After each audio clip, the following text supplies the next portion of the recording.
Écoute, Bentech, là, ça va pas du tout. Hein. Les chiffres, c'est pourri. Hein. Enfin, je veux dire, on est... Oui, bah, écoute, si tu veux, les gens, ils regardent pas les vidéos parce que c'est toujours les mêmes trucs qui les intéressent, quoi. Ils veulent pas de nouveautés, et puis voilà, quoi. Non, mais d'accord, mais à un moment, va falloir... Enfin, je veux dire, si on veut atteindre le million d'abonnés, va falloir...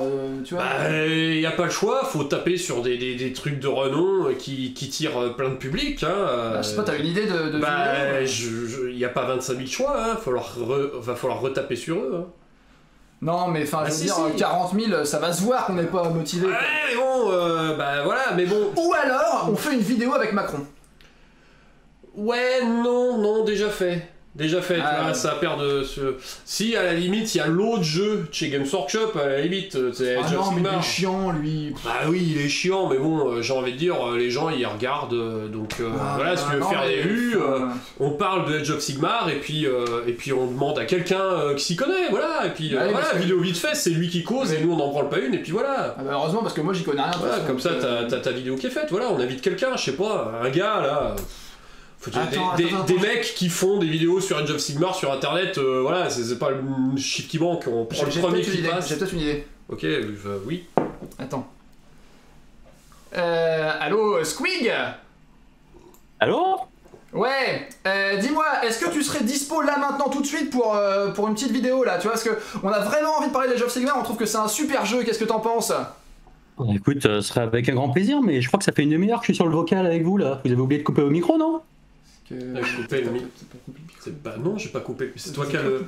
Mais non, c'est toi qui... arrête, mais putain... Mais coupe, putain, mais coupe.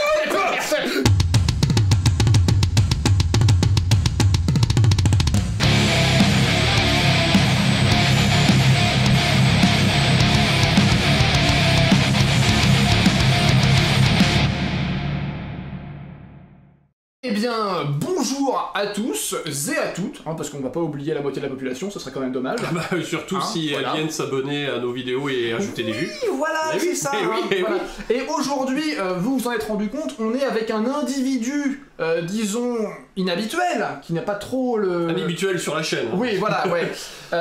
Donc on est avec The Squig Herd, qui est, on peut le dire, je pense, la chaîne de référence pour AOS en francophonie, hein, voilà, on va pas se...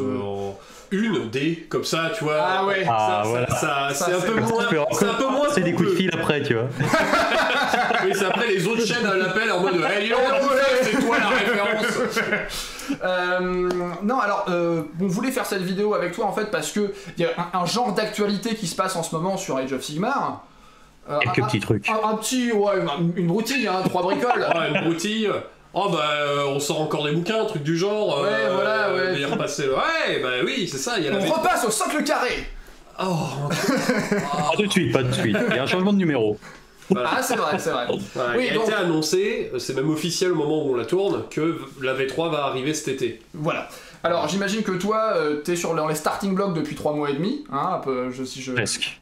Ah, voilà. Je suis sur les starting blocks depuis un petit moment, ouais. Ouais. Alors déjà, contrairement à l'introduction, il faut quand même préciser que on a commencé à discuter il y a plus d'1 an et on avait déjà prévu de se faire des petits trucs il y a un petit moment. Contrairement à cette introduction mensongère.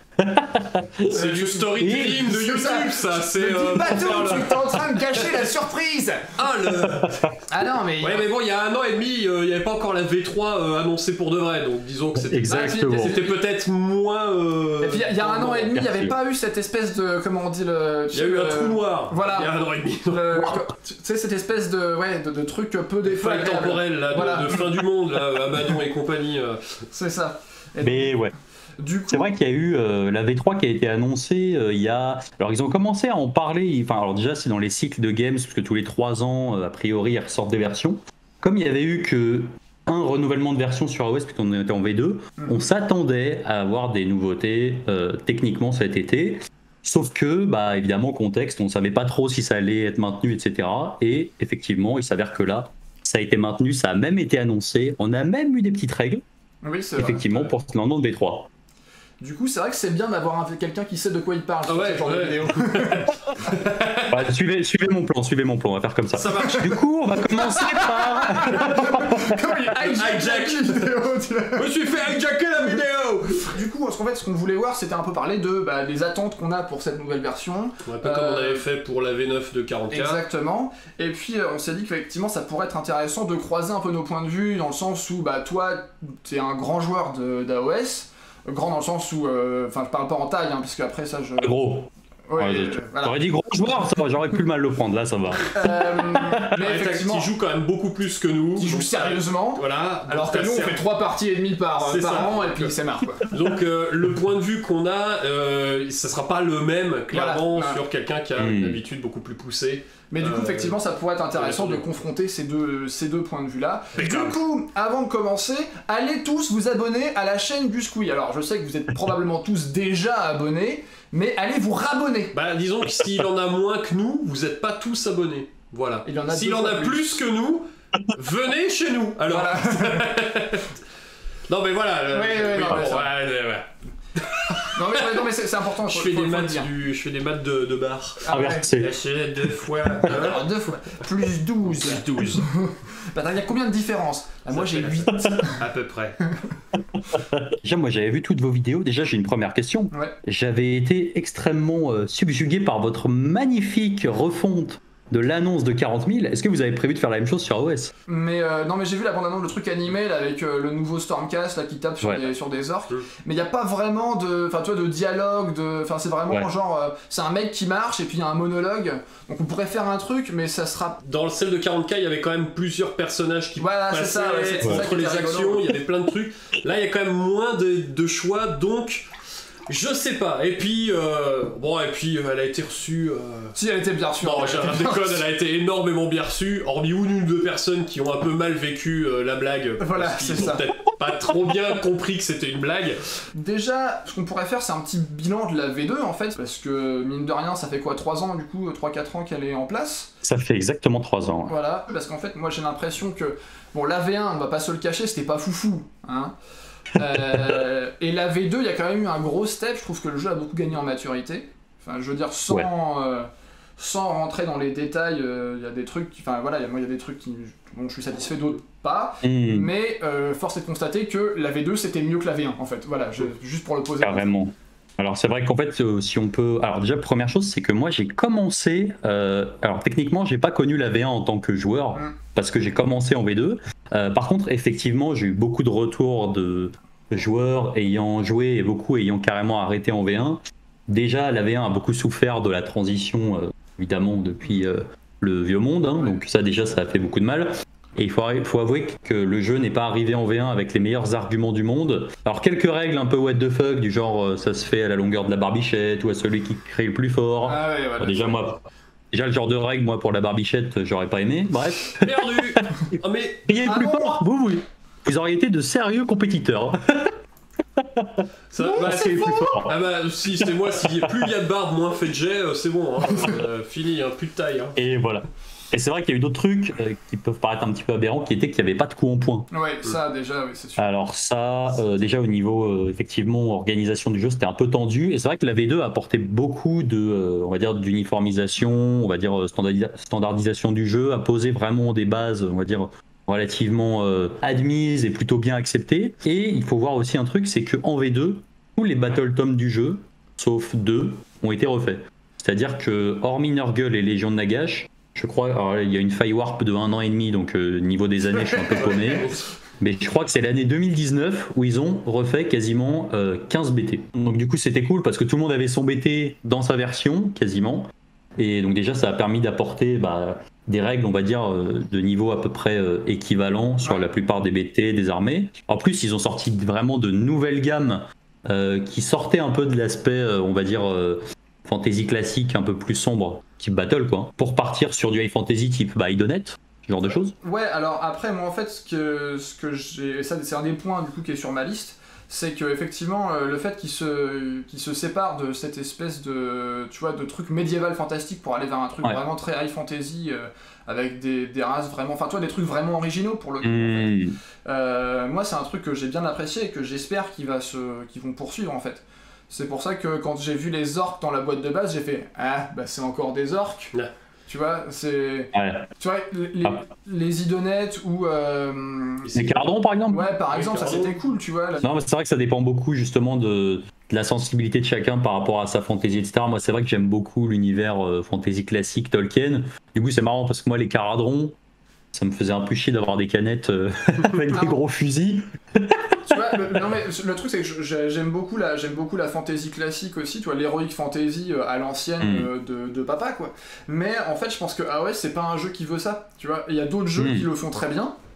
Et tu vois, si tu veux faire un parti pris, un truc vraiment novateur, vas-y à fond, tu vois. Tu veux faire des bateaux, des dirigeables avec tu vois, des nains qui tirent l'arquebuse dessus et puis des trucs steampunk et machin, pas de problème, vas-y, tu veux faire des minotaures géants qui portent des montagnes, go à fond, c'est trop bien. Dans ce cas-là, à côté, mets-moi pas un orc du Mordor quoi. C'est vrai que sur la transition, mine de rien, vu qu'il y a quand même beaucoup d'héritage de gamme de battle, il y a un petit décalage qui peut se faire entre certaines vieilles armées et certaines armées plus récentes, type Idonette, Caradron, c'est de bons exemples. Les Luminettes aussi ont fait pas mal débat parce que c'est un peu les héritiers des Hauts-Elfes, et du coup il y a deux parties, il y a la partie on va dire Vanari qui est les Hauts-Elfes classiques, et à côté il y a les Alarites, c'est les mecs de la montagne, et ça il y en a qui ont perdu... c'est ça. Tu vois, alors qu'ils auraient dit, en fait, ils auraient enlevé Teclis et ils auraient fait une autre faction, tu vois, qui sortait de nulle part. Tu vois, ils ont dit, ouais, c'est une faction d'elfes, en fait, ils étaient cachés dans un coin, puis ils sont sortis. Bah en fait ça aurait choqué personne parce que, enfin en tout cas je pense pas, tu vois, ils auraient vu les inspirations, effectivement c'est inspiré des elfes classiques. Et je pense que ça a été toute la difficulté diplomatique vraiment de terminer entièrement le Oldhammer et toute cette époque là et passer vraiment à quelque chose où vraiment je pense qu'à ce moment là ils se sont dit ouais vraiment on veut faire quelque chose de vraiment neuf, mais si on part dans un truc neuf et qu'on abandonne entièrement toute cette frange de toute cette population de joueurs derrière nous, là niveau diplomatique c'est plus ok c'est fini allez merci au revoir, et je pense que là ils ont eu du mal à gérer, on l'a vu hein, ça a été bancal d'ailleurs hein, la première l'événement de passer du Oldhammer à Age of Sigmar, c'est rempli, internet est rempli de gens qui s'engueulent à ce sujet. Je sais pas si t'avais vu la vidéo du mec qui brûlait son armée d'elfes noirs avec... J'ai vu ça. Voilà, non, mais voilà. Et je pense que là, ça a peut-être manqué un peu de clarté en mode on prévient à l'avance, peut-être déjà, de dire attention, on veut, en tant que créateur, on n'est plus à l'aise, le Oldhammer ne nous fait plus rêver. Fantasy, tu veux dire. Voilà. Le Oldhammer, il y a des puristes qui vont encore gueuler dans les commentaires. Ça, ou le Middle-Hammer, enfin voilà. Bref, l'ancien univers ne nous fait plus rêver, nous les créateurs de chez Games Workshop, on a envie de faire autre chose et je pense qu'ils se sont peut-être pas laissés ce temps et en fait c'est pour ça que la V1 d'Age of Sigmar a peut-être été moins... elle a fait le tampon du temps qu'ils auraient dû préparer en fait pour faire le passage mais d'où en fait, ce que tu mentionnais en fait, le fait de pouvoir... Il n'y avait pas de mesure en V1 de socle à socle, c'était de figurine à figurine parce que en fait c'était pour permettre aux gens qui avaient des socles carrés qui voulaient tester le jeu en fait de pouvoir se lancer, une question d'abaissement de la courbe d'entrée en fait. Ça a été tout un truc à mettre en place, ce qui fait que du coup effectivement quand on est passé de cette V1 à cette V2 on est revenu sur un bon bah là voilà voici des règles carrées comme on sait le faire et ça a tout de suite restabilisé je pense un peu le jeu. Mais ouais du coup pour revenir un peu sur le sujet parce que là on est parti quand même très loin. Je suis assez intéressé par les nouvelles armées qui ont vraiment qui ont l'identité Age of Sigmar si tu veux, parce que tu fais un jeu qui s'appelle Age of Sigmar, et ben dans ce cas-là, vas-y à fond dans l'identité visuelle, dans le lore, dans le fluff, dans les règles, va à fond. Enfin, tu vois, faut pousser les curseurs à donf parce que sinon, ce sera toujours un mix bâtard, tu vois, entre l'esthétique d'un autre jeu, les règles de tel jeu. Tu vois, parce que si tu me dis, bah voilà, en fait, Age of Sigmar, c'est un mélange avec des règles de 40 000 avec des figurines de Warhammer Battle, il y a encore un peu de ça, mine de rien, tu vois. Enfin, c'est vrai que pour le coup c'est assez marrant de voir justement ce qu'ils ont fait entre 40 000 et AOS, c'est-à-dire que je pense que clairement la V2 est la première version on va dire mature du jeu, dans le sens où on commence à vraiment sentir il y a vraiment un engouement qui est en train de se créer autour du jeu. Il y a un truc qui moi, même quand je commence à jouer à d'autres jeux, me rappelle souvent à AOS, et je pense que c'est pas complètement décorrélé des libertés qu'ils commencent à prendre d'un point de vue sculpture, c'est qu'en fait les tables ont une ambiance qui est absolument incroyable parce qu'on commence à avoir des figurines qui sont vraiment de plus en plus folles et de plus en plus fines quoi.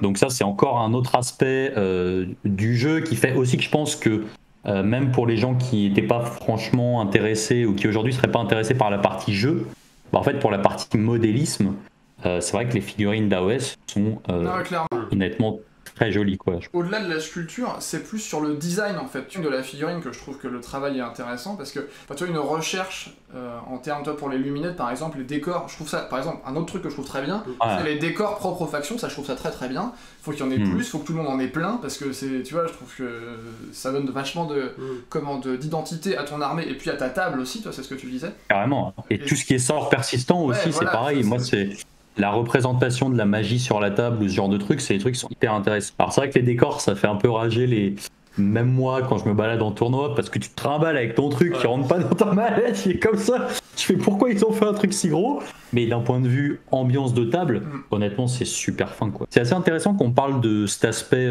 changement, on va dire, d'identité visuelle entre Battle et certaines filles qu'on commence à voir sur AOS. Parce que là, sur la dernière armée qui est sortie, qui a été révélée de la destruction, il y a vraiment une esthétique Seigneur des Anneaux très prononcée au niveau des visages. C'est-à-dire c'est marrant parce qu'on a l'impression de revenir sur un truc un peu plus adulte, et c'est assez perturbant, honnêtement. Je trouvais ça assez perturbant. Mais on revient sur ce que je te disais tout à l'heure, en fait. C'est pour ça que moi ça m'a un peu déçu, parce que j'avais l'impression de retrouver, tu vois, des orques du Mordor, quoi. Et c'est pas ça que je cherche, en fait, à AOS.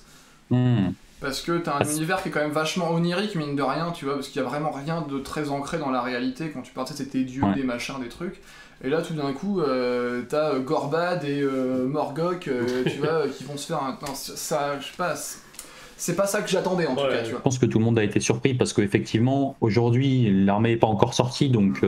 moi, typiquement, je joue beaucoup de Power, des Gloomspite d'AOS et les Gobelins. Mais effectivement, c'est vrai que je me dis qu'avoir mes Cruel Boys, qui est la nouvelle armée, à côté des Gloomspite, il y a une sorte de décalage en fait entre le côté complètement loufoque et même au niveau des proportions en fait. On le voit sur les Stormcast, qui ont un vrai changement de proportion. On passe d'un truc qui est relativement cartoon à maintenant des designs qui sont genre. Oula. Il y a un problème? Ouais, t'es devenu tout vert. Ah, c'est revenu.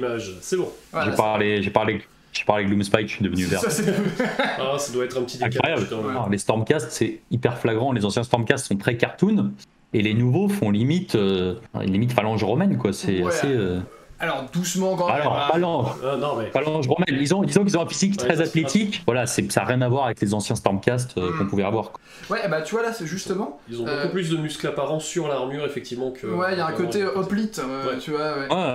C'est ça. Mais au-delà de ça, tu vois, autant les orques, j'ai fait. Autant les Stormcast, surtout le chariot là, le char, lui, il est vraiment. Cool, et bon, il y a l'héroïne avec ses ailes là, que tout le monde s'est pissé dessus évidemment, parce que là, j'avoue que la figurine est classe.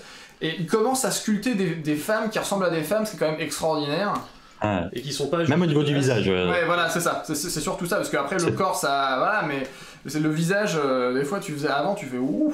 On peut sauter déjà sur le bilan de la V2, on peut sauter sur le début de la V3. Voilà, on fait des zigzags. C'est ça, on voulait que je fasse un petit bilan V2 jeu, on va dire. Ouais, alors, faisons un petit... Ouais, vas-y, passons sur le jeu, tiens, parlons un peu du jeu en lui-même. Moi j'ai fait beaucoup de compétitions en début de version, c'est-à-dire que voilà, j'ai vraiment poussé le truc, j'avais fait vraiment beaucoup de parties.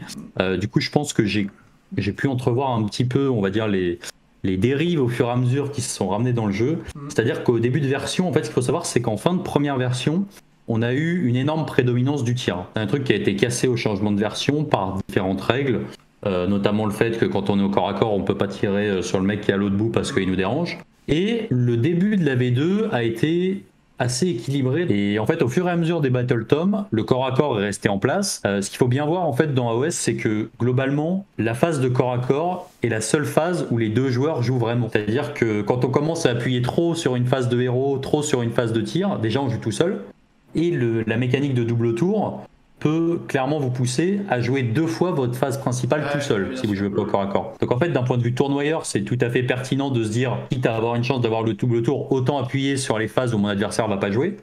Autant d'un point de vue jeu, en fait, le jeu est construit autour du fait que, à mon sens, les 2 joueurs jouent toutes les phases de combat. Donc en fait, si on se retrouve à avoir une phase de combat qui est presque skippée, c'est là qu'on commence à avoir un vrai déséquilibre. Il y a eu une période qui correspond à peu près à la sortie à la fois des Fire Slayer et des Skaven, où ça a commencé petit à petit à déraper, pour une raison assez simple, c'est que les Fire Slayer nettoyaient tout le CAC et que les Skaven étaient les seuls au début à être capables de répondre à cette violence. Et donc là, on a commencé à avoir un peu cet antagonisme Fire Slayer Tyr qui a commencé à déraper. Et au fur et à mesure du jeu, des BT qui sont sortis, on a commencé à avoir de plus en plus d'armées qui devaient être impactantes très tôt, c'est-à-dire soit des armées d'Alpha Strike, soit des armées à énorme mobilité d'englument, soit des armées de tir, soit sinon les idonettes, qui sont en fait l'armée d'anti-tir par excellence, qui à mon sens sont ceux qui permettent aujourd'hui d'avoir une sorte de garde-fou pour pas avoir trop de tirs dans le jeu. Pour faire un petit bilan, à mon sens, côté V2, alors il y a plein de pistes d'amélioration. On voit, si on compare un petit peu les mécanismes de points de commandement et les stratagèmes, par exemple, les points de commandement, en fait, c'est l'équivalent des stratagèmes, sauf que les stratagèmes, il n'y a pas besoin des héros pour les lancer. Là où les points de commandement, il faut des héros. Ce qui veut dire qu'en fait, si vous perdez vos héros sur AOS, c'est très vite un drame. Un drame genre intersidéral, quoi. C'est un gros drame. Ouais. Intersidéral, là, c'est intersidéral. La vache.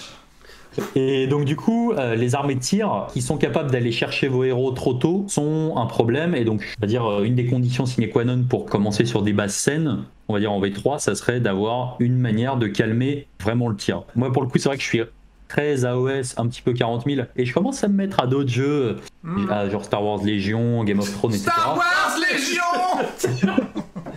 J'ai dit une bêtise. Non, les blagues référentielles au bout d'un moment. Moi j'ai des idées qui sont assez bornées en fait par ce que j'ai vu en fait, mais je pense qu'il y a vraiment des moyens de calmer le tir pour calmer l'escalade de la violence. À part calmer le tir, qu'est-ce que t'attends de la V3 en termes de jeu justement ? Alors après, en termes de jeu, je pense qu'il y a plein d'aspects du jeu qui aujourd'hui sont un peu, on va dire, sous-exploités. Déjà, de base, il y a une mécanique dans AOS qui aujourd'hui est complètement primordiale, on va dire, pour le jeu compétitif, c'est la notion de bataillon. Parce qu'en fait, les armées sont aujourd'hui de plus en plus létales, c'est-à-dire que les parties durent de moins en moins longtemps en termes de tours. Et en fait, les bataillons vous permettent de descendre très bas en pause. Et ce qu'il faut voir, c'est que sur Age of Sigmar, celui qui termine de se déployer en premier a le choix du premier tour. Et ça, quand les parties se jouent sur, on va dire, comme au SDA, au Seigneur des Anneaux, sur 15 tours, c'est pas trop grave. Quand la partie se joue sur 2 tours, et qu'en plus il y a une mécanique de double tour, le postulat c'est de dire si notre adversaire a rien moyen de faire d'intéressant au T1, je lui laisse, sinon je le prends. Et vu qu'on est dans un jeu aujourd'hui, dans le méta, où on a des armées qui sont soit d'alpha strike, soit à forte projection, soit de tir, en fait, on va faire en sorte de pouvoir toujours faire quelque chose à notre premier tour. Il y a des armées qui ont des bataillons extrêmement puissants. Je pense par exemple au Fire Slayer avec Lord of the Lodge ou la Changehost en Zench ou des choses comme ça. Et en fait, toutes les armées n'ont pas ces outils-là. Et la solution, ça serait soit d'arriver à équilibrer tout, mais ça paraît très compliqué. Je suis pas sûr qu'ils aient envie en fait. Tu vois, c'est tout à fait équilibrable les bataillons. Mais le problème, c'est arriver à convaincre toute la base d'acheteurs qu'il faut acheter l'entièreté des figurines contenant dans tous les bataillons. Donc ça t'oblige à beaucoup plus planifier ton armée à l'avance et être beaucoup moins, j'allais dire, souple. C'est-à-dire que si t'es toujours, quand t'achètes ton bataillon, bah, tu finis par avoir les figurines de ton bataillon. Et ça devient peut-être compliqué de dire, bah tiens, mais je vais jouer autre chose. Ah ouais, mais les autres bataillons, c'est d'autres figurines où c'est un autre nombre de figurines qui fait que t'as moins de souplesse quand tu veux faire une partie. Il faudrait j'allais dire, ce serait bien d'avoir des petits bataillons, mais il y a beaucoup de gros bataillons en fait. Ce qui serait plus pratique, tu vois, de dire ok, je déploie plein de petits bataillons, ok, je peux les mélanger plus facilement. Là où une sorte de petite formation en fait. Là où t'as 2 troupes et un héros. Voilà, 2 troupes, un héros, tu vois, c'est plus facile à réorienter que 4 troupes, 2 élites, un héros, un volant. Alors, je dis pas que c'est fait exprès pour pousser à l'achat, mais c'est un truc où je pense au niveau de l'équilibrage inter-bataillon, c'est un truc qu'ils ont énormément de mal à mettre en place. Pour pouvoir permettre aux gens, une fois que tu as acheté des figurines, de pouvoir dire ok, j'ai un peu de largeur pour exploiter tout mon Battle Tome et pas juste exploiter la page 37 du bataillon et Battle Tome. Mais toi, ce que tu veux dire, c'est qu'en fait, il y a des bataillons qui sont tellement spécifiques que en fait, tu voudrais pouvoir acheter, genre t'achètes 2000 points, et avec ces 2000 points, tu peux faire 5 bataillons différents. C'est ça serait. Alors que là, en fait, tu peux pas. Ouais, c'est ça, que ça serait peut-être plus. Je pense, là où l'équilibrage serait peut-être plus à pousser, c'est sur la modularité des bataillons que l'équilibrage des bataillons entre eux. C'est compliqué d'avoir des idées sans être vraiment inspiré de ce qu'on voit ailleurs, et typiquement c'est vrai que moi ça m'évoque typiquement ce qu'on peut retrouver à 40K avec justement des formations qui sont des formations génériques en fait. C'est-à-dire qu'à OS, je vous prends un exemple, mais on va vous dire dans tel bataillon il vous faut tel héros, tel héros, tel héros, tel héros. alors qu'effectivement, si on avait une logique de formation, et pour ne pas vous spoiler, c'est vers quoi on a l'air de s'orienter. Voilà. Les fameux bataillons génériques. On a vu à peu près les bataillons génériques. Ça fournit des effets qui sont génériques. Là où aujourd'hui, par exemple, on a certains bataillons qui ont des effets qui sont...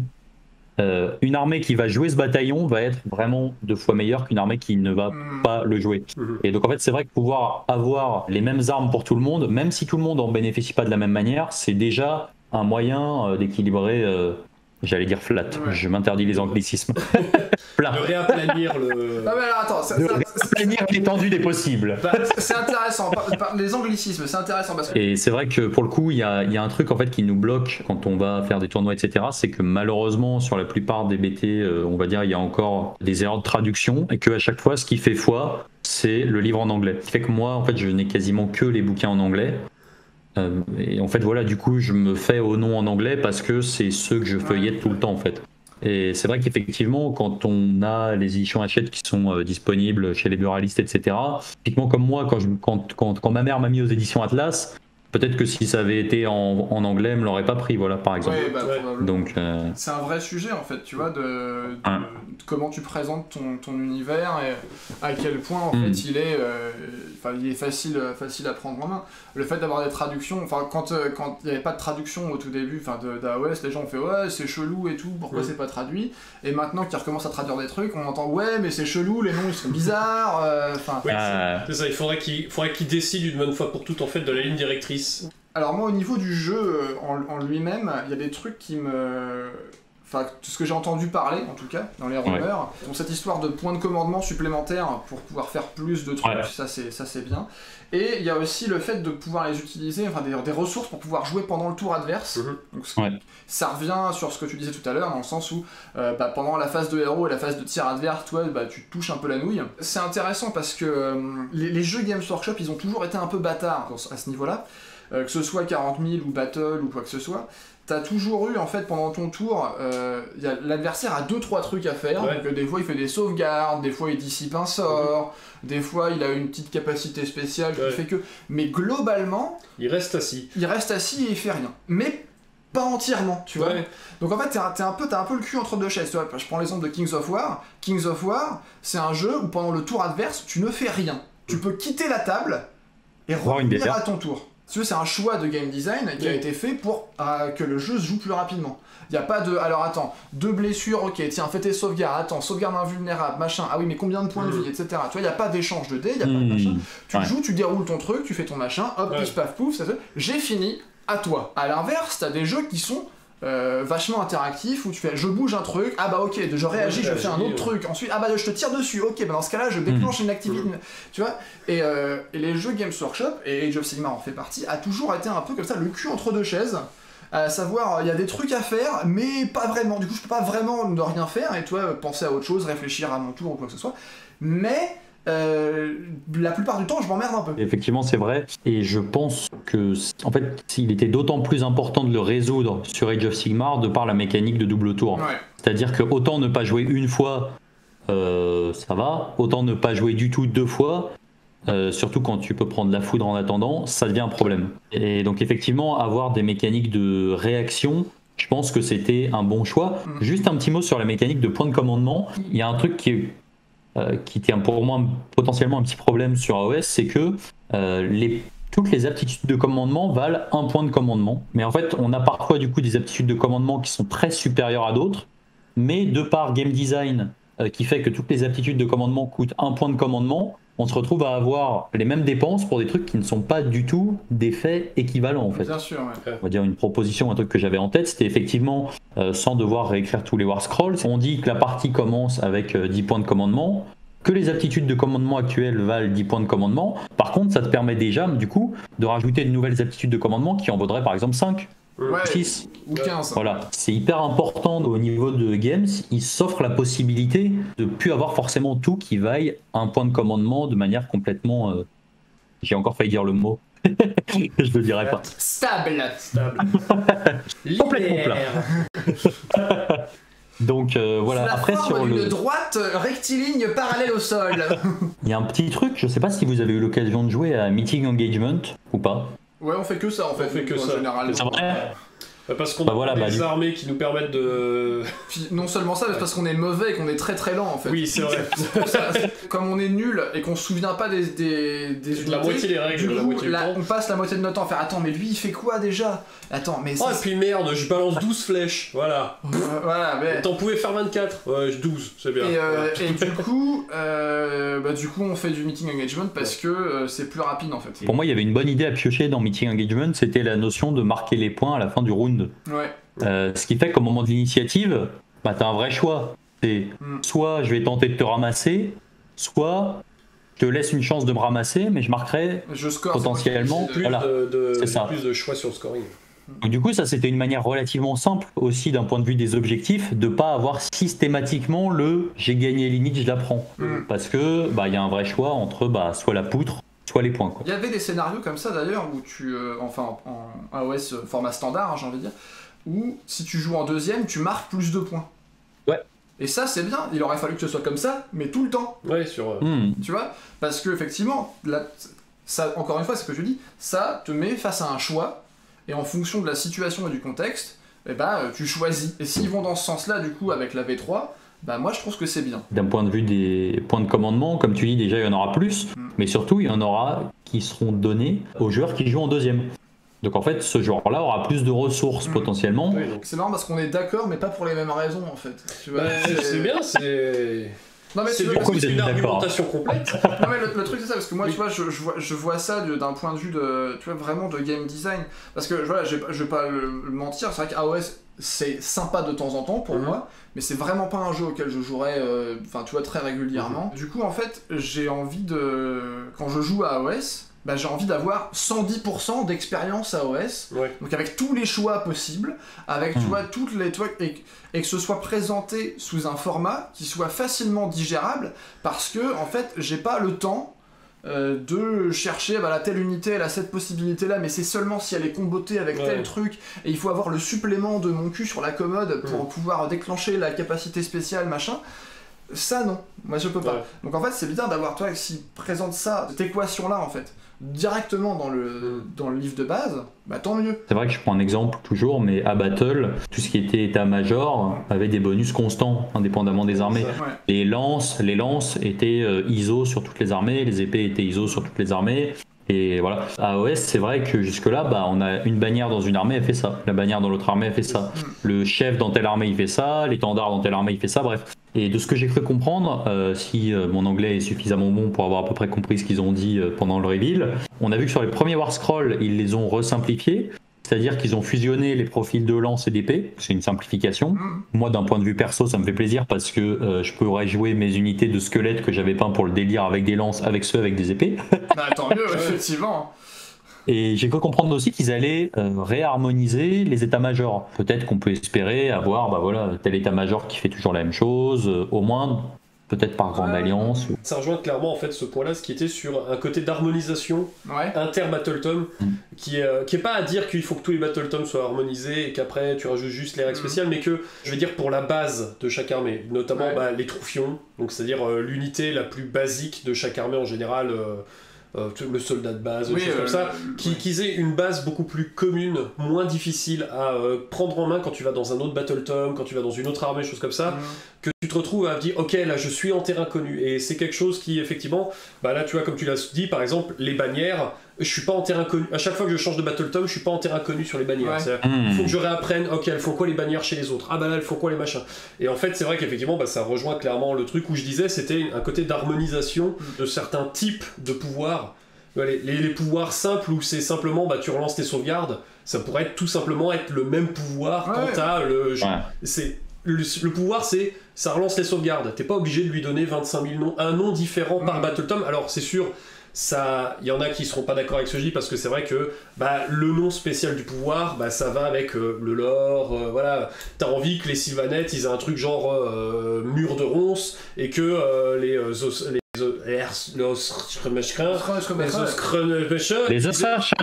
Oshrakra, ils aient un truc qui s'appelle cache d'os, tu vois. Mais dans un sens, si ça fait la même chose, pour avoir un nom un peu plus générique, comme ça t'allège l'esprit sur j'ai pas besoin d'apprendre 25 000 règles différentes, tu peux plus facilement, je pense, te concentrer après sur les règles spécifiques qu'ils vont mettre en place, genre, eux, ils ont ce truc-là magique, eux, ils ont cette espèce de vol bizarre, leur téléporte, machin.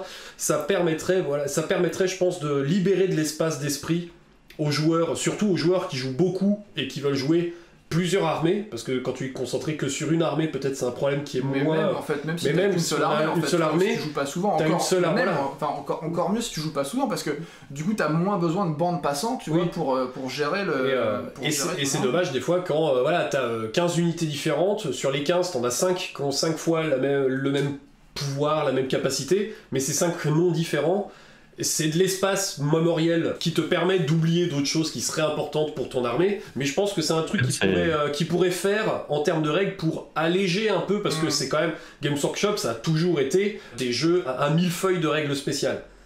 C'est clairement à 1000 feuilles. Voilà, c'est ça. Arriver à mettre en place une sorte de socle commun de capacité générique, c'est un truc qui existe par exemple. C'est un truc qui existe par exemple chez 40K, c'est la sauvegarde invulnérable. La sauvegarde invulnérable, c'est la même pour toutes les armées, toutes les unités machin. Quand on te dit sauvegarde invulnérable à temps plus, c'est la même règle que pour tout le monde. Alors faut pas non plus aller trop dans l'extrême non plus, parce que on le sait, ça se transforme en Infinity avec 45 mots-clés en dessous de ton profil, et après il faut aller chercher, tu vois, chaque mot-clé. Donc, oui, mais là je suis pas en train de dire qu'il faut plus de règles, je suis en train de dire il faut peut-être simplifier le tronc commun. Non mais tu vois, voilà. et là je rebondis sur ce que tu dis. Moi, un des trucs qui m'énerve, c'est les profils à rallonge. Tu vois, les War Scrolls à AOS qui font 1 page et demie. Ça devrait être interdit. Parce que non mais le truc c'est ça, c'est que quand tu joues toutes les semaines, tu vas finir par le mémoriser le truc. Moi je joue tous les 4 mois. J'ai 2 armées. Donc en fait chaque armée elle sort 1 fois par an, hein, grosso modo. Donc à aucun moment je vais m'en souvenir du truc. En fait c'est le genre de truc où je fais c'est trop compliqué, je vais prendre une autre unité à la place.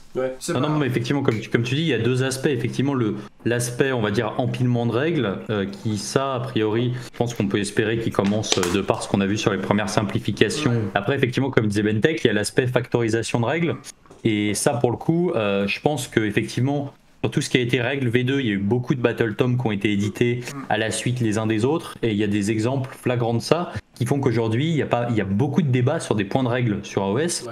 Je vais prendre un exemple qui est tout bête, qui est la règle d'éthéré. Éthéré, ça veut dire qu'en gros, pour faire simple, vous ne pouvez pas subir de modificateur à votre sauvegarde, positif ou négatif. À côté de ça, dans une autre extension qui s'appelle Malign Sorcery, si je dis pas de bêtises, il y a les artefacts qui sont sortis, dont un qui s'appelle l'amulette éthérée. Ils vous disent exactement ce qu'il y a quand vous lisez le mot-clé éthéré. Donc effectivement, éthéré c'est un mot-clé, d'accord ? L'amulette éthérée, il n'y a pas marqué rend votre unité éthérée. Il y a marqué votre unité devient sensible au modificateur machin.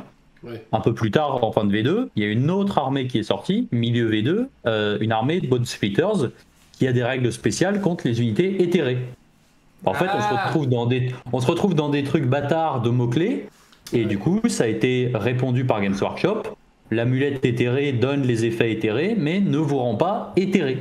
Donc en fait, les Bone Splitters n'ont pas l'effet contre ça. Et en fait, du coup, effectivement, comme tu dis, c'est symptomatique en fait. C'est-à-dire que, comme tu dis, on le retrouve à 40K, on le retrouve même au Seigneur des Anneaux sur les profils d'armes, par exemple. Les profils d'armes sont standardisés. Une lame elfe, ça le fait ça. Et ça, pour le coup, au niveau de la V3, c'est des choses qui ont été promises à demi-mot. C'est une vraie harmonisation des règles par mots-clés en fait, tout simplement pour qu'on puisse plus facilement s'y retrouver. Ça serait un moyen déjà d'avoir moins de questions, parce qu'effectivement si on lit stricto sensu de manière très procédurière la règle, effectivement il n'y a nulle part marqué que l'amulette éthérée rend éthéré, et c'est tellement contre-intuitif que la question a été posée, et je pense que de leur point de vue ils ont préféré répondre prenons les règles au pied de la lettre pour éviter d'avoir mais du coup, est-ce que tel artefact mais du coup, est-ce que tel trait de co. Et du coup, là, ça devient quasiment ingérable au cas par cas. Donc, là, effectivement, je pense. Ouverte à toutes les fenêtres, quoi. Ouais, c'est ça. Mais après, c'est vrai que je comprends. C'est l'allègement des War Scrolls, en fait. Ouais. Parce que combien de fois j'ai oublié une règle, combien de fois j'ai oublié la règle du mec d'en face. Et je trouve que pour un jeu qui se veut facile à prendre en main, c'est un peu un tir dans l'eau, quoi, parce que quand tu dis que tu passes un cap à AOS quand t'arrêtes d'être surpris par le jeu, enfin par ce que t'as oublié en fait, parce que c'est ça que tu veux dire. C'est-à-dire qu'il y a des données, tu vois, il y a des données sur ton War Scroll ou sur le War Scroll d'en face, Et tu passes un cap quand t'arrêtes d'avoir oublié les données qu'il y a sur les aides de jeu. Pour moi, ça, c'est pas un truc positif pour le game design, tu vois ? Parce que ça veut dire qu'en fait, une grosse partie de ton apprentissage et ta courbe d'apprentissage, ta courbe de découverte, ça va être de gagner ou de perdre sur un oubli. Et pas un oubli tactique, un oubli de « Ah bah j'ai mal lu, ah bah non, zut alors, bah j'ai perdu. » Voilà, 2 heures, ça fait 2 heures qu'on joue, et j'ai perdu parce que j'ai oublié que le mec, son épée, elle faisait +2, quoi. Après, pour être honnête, les deux se conjuguent en fait, c'est-à-dire que t'as à la fois les choix de jeu et à côté les erreurs de jeu, tu vois. Des erreurs, en fait, disons des erreurs de choix et des erreurs d'oubli. Donc effectivement, la courbe d'apprentissage est un peu brouillée de par le fait que tu vas oublier des choses. Je comprends le côté frustrant de se dire que j'ai pas perdu pour les bonnes raisons en fait. C'est ça. Alors après, j'ai bien conscience que c'est impossible d'avoir un jeu où dès la première partie t'as tout en tête et tu maîtrises tout. Ça, ce n'est pas possible. Mais je trouve que à AOS en particulier, il y a beaucoup de trucs à retenir et que mine de rien en fait, si tu passes ton temps à chercher dans des papiers et des machins, le jeu devient très très lourd. Alors que déjà que je le trouve relativement lourd quand tu le maîtrises, il est encore plus lourd quand tu le maîtrises pas. C'est un truc qui est symptomatique de ça, c'est le fait que tout le monde va sur le site. Je sais plus comment il s'appelle, le site pour rentrer. AOS Reminder. L'AOS Reminder, tout le monde utilise l'AOS Reminder, tout le monde va dessus, met son armée et tire les pages de ok, rappelle-moi mes règles au bon endroit. Alors, peut-être pas tout le monde, mais il y a énormément de monde qui vont, et je trouve un truc, c'est un symptôme de ce problème il y a vraiment beaucoup de règles et on fait carrément des cheat sheets elles sont où déjà mes règles ? Enfin, tu vois, le truc d'AOS, c'est vachement bien, parce que justement, ça te permet de jouer alors que tu sais pas jouer. Parce qu'en vrai, c'est ça. En vrai, AOS, je connais les règles, mais je sais pas jouer. Je sais pas jouer, pourquoi ? Parce que le jeu est trop touffu, il y a trop de trucs, et que, en fait, pour savoir jouer, il faut le pratiquer vraiment. Et du coup, tu vois, quand tu sors ta cheat sheet sur un AOS Reminder, t'as 5 pages de trucs pour une armée à 1000 points, quoi. Ouais. C'est délirant. Alors, c'est vrai que pour le coup, je vais pas faire de prosélytisme dans le sens où c'est vrai qu'il y a beaucoup de choses à retenir. Et effectivement, je pense que aujourd'hui, on peut peut-être un petit peu plus s'en extirper aussi de par le fait que on fait quand même beaucoup de parties. Donc effectivement, au bout d'un moment, une fois qu'on a les trucs en tête sur nos 2-3 armées, c'est des mécaniques. C'est une mécanique qu'on voit souvent. Il faut aussi avoir en tête que sur la plupart des armées, il y a pas mal d'entrées qu'on voit pas aussi, parce qu'elles sont vraiment en dessous.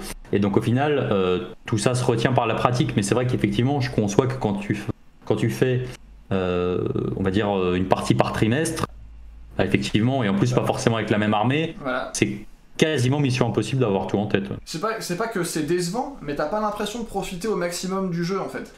Quand je te disais que moi, toi, je joue tous les 3 mois, et quand je joue, je peux avoir l'expérience AOS à 110%, et ben en fait, c'est un des facteurs qui m'empêche de profiter au maximum du jeu, parce que du coup, en fait, je finis la partie, je fais ah merde, mais c'est vrai, il y avait lui aussi. Tu vois ? Bon, ça, c'est pas que sur AOS, soyons honnêtes aussi. On a quand même pas mal de parties où des fois on finit, on fait ah merde, Quoi ? C'était que sur mes dés de power-up et pas juste sur tous mes... Ah merde. Ouais, mais tu vois, là où AOS est vachement gourmand en temps, etc., tu vois, sur un autre jeu qui va prendre moins longtemps, où tu vas pouvoir rejouer plus facilement, c'est moins grave en fait. Tu le supportes mieux. Ouais, c'est ça. Ce que je te disais, effectivement, tu vois, c'est impossible de rien oublier, enfin, tu vois, d'avoir un jeu où, dès la première partie, t'as tout en tête, c'est pas possible. Mais il y a moyen de faire en sorte que cette friction-là, disons, elle soit amoindrie. Voilà, ça vient sur un des points que j'ai noté sur ma petite fiche. Continuons. C'est... Tout est préparé, c'est fantastique. Les transitions, c'est segway de ouf. Oh la vache. En parlant de courbe d'apprentissage, le sentiment pour moi que AOS, c'est un jeu que je dirais absolu. Et ça, c'est pas un terme, enfin ça veut rien dire en soi. Ce que je veux dire par là, c'est que pour vraiment profiter d'AOS, j'ai le sentiment qu'il faut jouer que à AOS. Ou alors quasiment exclusivement à AOS, parce que justement, tu vois, pour vraiment en maîtriser les subtilités, il faut le poncer à donf pour bien se souvenir de toutes les règles spéciales, etc. etc. Et avec la chier de suppléments qui sortent très régulièrement, je reviens sur, c'est mon expérience personnelle après, vu que je fais 2-3 4 parties par an, allez, soyons fous. Je vais pas acheter les suppléments en plus, tu vois, de Forbidden Power, de machin et trucs, tu vois. Et du coup, bah, encore une fois, j'ai pas l'expérience complète à OS quand je joue parce que bah, je vais pas acheter un supplément à 75 balles pour faire une partie avec et puis après il sera périmé, tu vois. Alors en fait, sur AOS, hors changement de BT, un supplément ne rend pas caduque. Bien sûr. Ne rend pas caduque ton BT. Et après, entre guillemets, je pense qu'il y a vraiment 2 aspects qui sont importants dans AOS. Je vais même dire 3. Quand tu parles d'être au taquet sur toutes les règles. Le premier aspect, c'est maîtriser les règles de base. Ça, je pense que ça a été fait pour que ça soit simple. Les règles de base de la V2, c'était étonnamment agréable de se retrouver tout d'un coup avec un truc aussi, j'allais dire aussi simple en fait, par rapport à ce que Consortium faisait. Là, on avait un truc, t'avais 3 feuillets et t'avais toutes les règles que tu faisais. Waouh. Pour le coup, la prise en main est très facile d'un point de vue, on va dire, core rules, quoi. Pardon. Règle de base. Règle de base. Le mec incorrigible, quoi. Ensuite, il y a le deuxième aspect, c'est maîtriser sa liste en jouant gentiment sans trop poncer, c'est faisable. Et après, il y a un autre aspect, je pense que là, effectivement, il y a un vrai fossé d'un point de vue investissement en temps, c'est la maîtrise des armées qu'on joue pas. Je pense que autant pour les 2 premiers, l'investissement en temps est relativement faible, c'est-à-dire que globalement, ta liste, tu l'as fait aussi parce que tu sais que telle unité fait ça, donc globalement, tu as en tête grosso modo les mécaniques. Tu vois, t'as pas l'air content. Oui, non, mais ça, c'est nous, ça. Généralisons un peu plus. Ça c'est il y a des joueurs comme ça, on n'est pas les seuls en fait, on n'est pas les seuls, ça aussi le truc. On a fait de l'Infinity et clairement non mais je mets Infinity tellement plus haut que Age of Sigmar en termes de trucs. Non mais je suis entièrement d'accord, c'est loin d'être aussi touffu que Infinity, ou Infinity si tu connais pas les règles spéciales à tiroir, tu ne peux pas, c'est pas juste tu peux pas jouer, c'est juste pas possible de jouer. Mais ça n'en reste pas moins que en fait, tu vois, ça rejoint ce que je te disais sur l'expérience AOS. C'est-à-dire que quand je joue, en fait, j'ai l'impression de pas jouer à tout le jeu. J'ai l'impression vraiment d'être à la surface, de nager. Il y a plein de trucs en dessous qui ont l'air vraiment très bien, mais il faut vraiment nager profond pour y arriver, en fait. Cet espace-là a l'air un peu grand par rapport au... Voilà, c'est ça. Il te manque des trucs dans l'interstice. Oui. Mais c'est par rapport à quoi, par exemple? C'est par exemple à des règles... Parce que les règles de ton armée, tu les connais à peu près, globalement. Qu'est-ce que, on va dire, a posteriori, t'as l'impression d'avoir manqué, en fait? Moi, j'ai pris les Nighthaunt à la sortie de la boîte de base, en fait, tu vois, j'ai pris la boîte de base et j'ai commencé à aller à jouer les 2 armées. Après, il y a eu, comment ils s'appellent, les... Légion du Deuil. Voilà, c'est ça. Ouais. Et en fait, ça, j'ai l'impression, tu me contrediras si je me trompe, mais j'ai l'impression que c'est les Nighthaunt, mais en jouable. Enfin, le petit supplément Légion du Deuil, en fait, il se rattache au Battle Tome Légion de Nagash. Le problème des Nighthaunt, c'est qu'ils étaient jouables en Nighthaunt et en Légion de Nagash. D'accord, ouais. Et le problème, c'était que, en fait, les profils des Nighthaunt étaient plus intéressants à jouer en Légion de Nagash qu'en Nighthaunt. Voilà, et Légion de Nagash et les Légions du Deuil. Et donc, du coup, je pense que de ce point de vue-là, ils ont compris parce que les synergies et les interactions possibles maintenant sont complètement disjointes. C'est-à-dire que maintenant, soit on joue Soul Blight, soit on joue Nighthaunt. Moi, c'était un des regrets que j'avais, c'était qu'entre guillemets, les profils des unités de Légion étaient faibles, de manière générale, en tout cas des lignes. À côté, on avait les Chain Rasp et quelques unités Nighthaunt qui étaient fortes. Ce que tu faisais, c'est que tu prenais l'allégeance Légion, les unités Nighthaunt, tu mixais. Du coup, tu mettais quasiment, on va dire, de côté l'allégeance Nighthaunt et quasiment tous les War Scrolls d'unités de base de Légion, et t'avais ta Légion de Nagash. La manière dont je l'ai vécu, c'est donc j'ai fait mon armée de Nighthaunt, j'étais content, mes petits fantômes, c'est marrant, voilà, pif paf pouf. Et j'ai à peine eu le temps de les jouer, qu'il y avait déjà une autre version du coup des Nighthaunt, qui avait l'air clairement beaucoup mieux, tu vois. Et j'ai fait, mais moi j'ai eu le temps de faire une partie en fait. Enfin, que je vais pas du coup racheter un autre truc pour faire une partie. Et du coup, je me dis, dans ce cas-là, ça servait à quoi d'acheter le bouquin d'avant, en fait? Ouais, c'est vrai. Là, ça serait sur un petit point supplémentaire, mais là, qui est pas que spécifique, qui serait un problème de gestion du calendrier de Games Workshop, qui a toujours ce truc. Voilà, on va passer en V3, mais je pense que dans les cartons, ils ont pas les Battle Tomes de prêt. Et c'est peut-être aussi... mais je suis pas sûr qu'ils soient complètement prêts, tu vois, et c'est peut-être cette gestion de calendrier où ils pourraient dire, ok, on sort la V3, Et voici les Battle Tomes. Voilà, un mois plus tard. Et tous. Alors que là, on sait que là, ça va être comme avec Warhammer, c'est qu'ils sortent très régulièrement, hein, ceux de 40K. Je sais plus comment on dit maintenant, puisqu'on dit plus codex, mais. On dit codex, non? Si, à 40K. On dit encore codex. À 40K, on dit codex, ouais. Ok, boomer. Benoît, il est vieux. Mon Dieu, quand les codex étaient en papier, en noir et blanc. La V9 est sortie l'été dernier, et quasiment tous les mois, il y a 1 à 2 codex qui sont sortis en continu.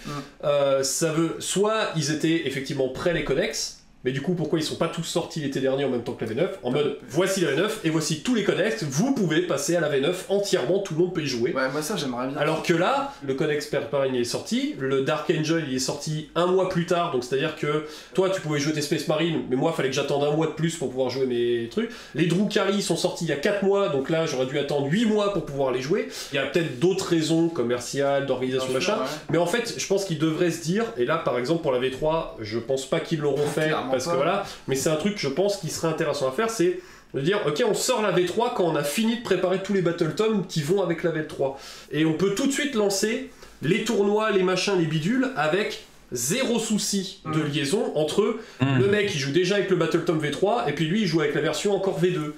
Et il y a des conflits de règles, parce que surtout quand tu fais une version tous les 3 ans, si le mec c'est le dernier à avoir son Battle Tome et il a 2 ans après la sortie de la V3, il faut qu'il attende 2 ans pour avoir son Battle Tome, parce que lui il est dans l'armée qui est la dernière à être traitée. Il lui reste qu'1 an pour pouvoir jouer potentiel full avant de se taper la V4 avec son Battle Tome de V3 et encore se retrouver avec des conflits de règles. Je pense que du coup ça devient vachement emmerdant pour certaines personnes en disant putain c'est moi qui ai la dernière armée, c'est moi qui vais me faire baiser pendant tout le long de cette saison. Clairement c'est faisable, il suffit de dire la V3 on la sort dans 6 mois plus tard et il y a tous les Battle Tomes qui vont avec. Après, c'est vrai que moi en tant que joueur, typiquement c'est vrai que j'aime bien avoir ce côté renouvellement un peu permanent des Battle Tomes, et ça c'est quasiment pas vraiment réalisable si on se dit le méta est ce qu'il est, il bouge plus pendant 3 ans ou 2 ans et demi parce que je sors tout d'un coup. Et c'est vrai que voilà, nous c'est vrai qu'on aime bien dans notre groupe de potes joueurs, tous les X mois, quand il y a un truc qui sort, dire on pourrait construire ça, cette unité elle est intéressante en tant qu'allié, dans tel build, on pourrait peut-être la rentrer comme ça. C'est vrai que du coup, dans un méta, on a un moment en fait où on a une phase où tout le monde découvre des trucs, etc. teste, et il y a un moment où ça commence à stagner. Très souvent, c'est en fin de version parce qu'il y a un petit peu moins de sorties. Et ce qui me fait un peu peur, c'est de me dire, si demain on sort tous les codex pour le... Pardon, on dit Battle Tome. Sort tous les Battle Tome. Très important, attention, je vais pas me faire d'ennemis. Je vais même dire livre d'armée, pardon. Oh là là, les tomes de bataille. Les grimoires d'affrontement.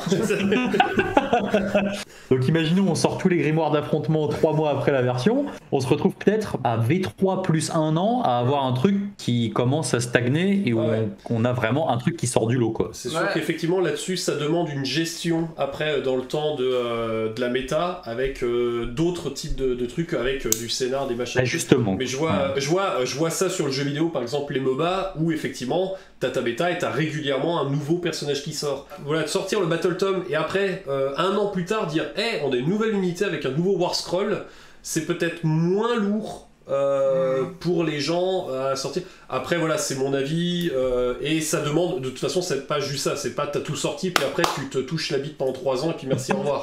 Parce que là effectivement, de toute façon déjà de 1, t'as les bugs à régler, parce que même quand t'as tout sorti, tout préparé, il y a des bugs, parce que avec le nombre de joueurs, les mecs ils vont trouver des failles, tu vas faire oh putain c'est possible qu'on fasse ça, oh merde le jeu il marche.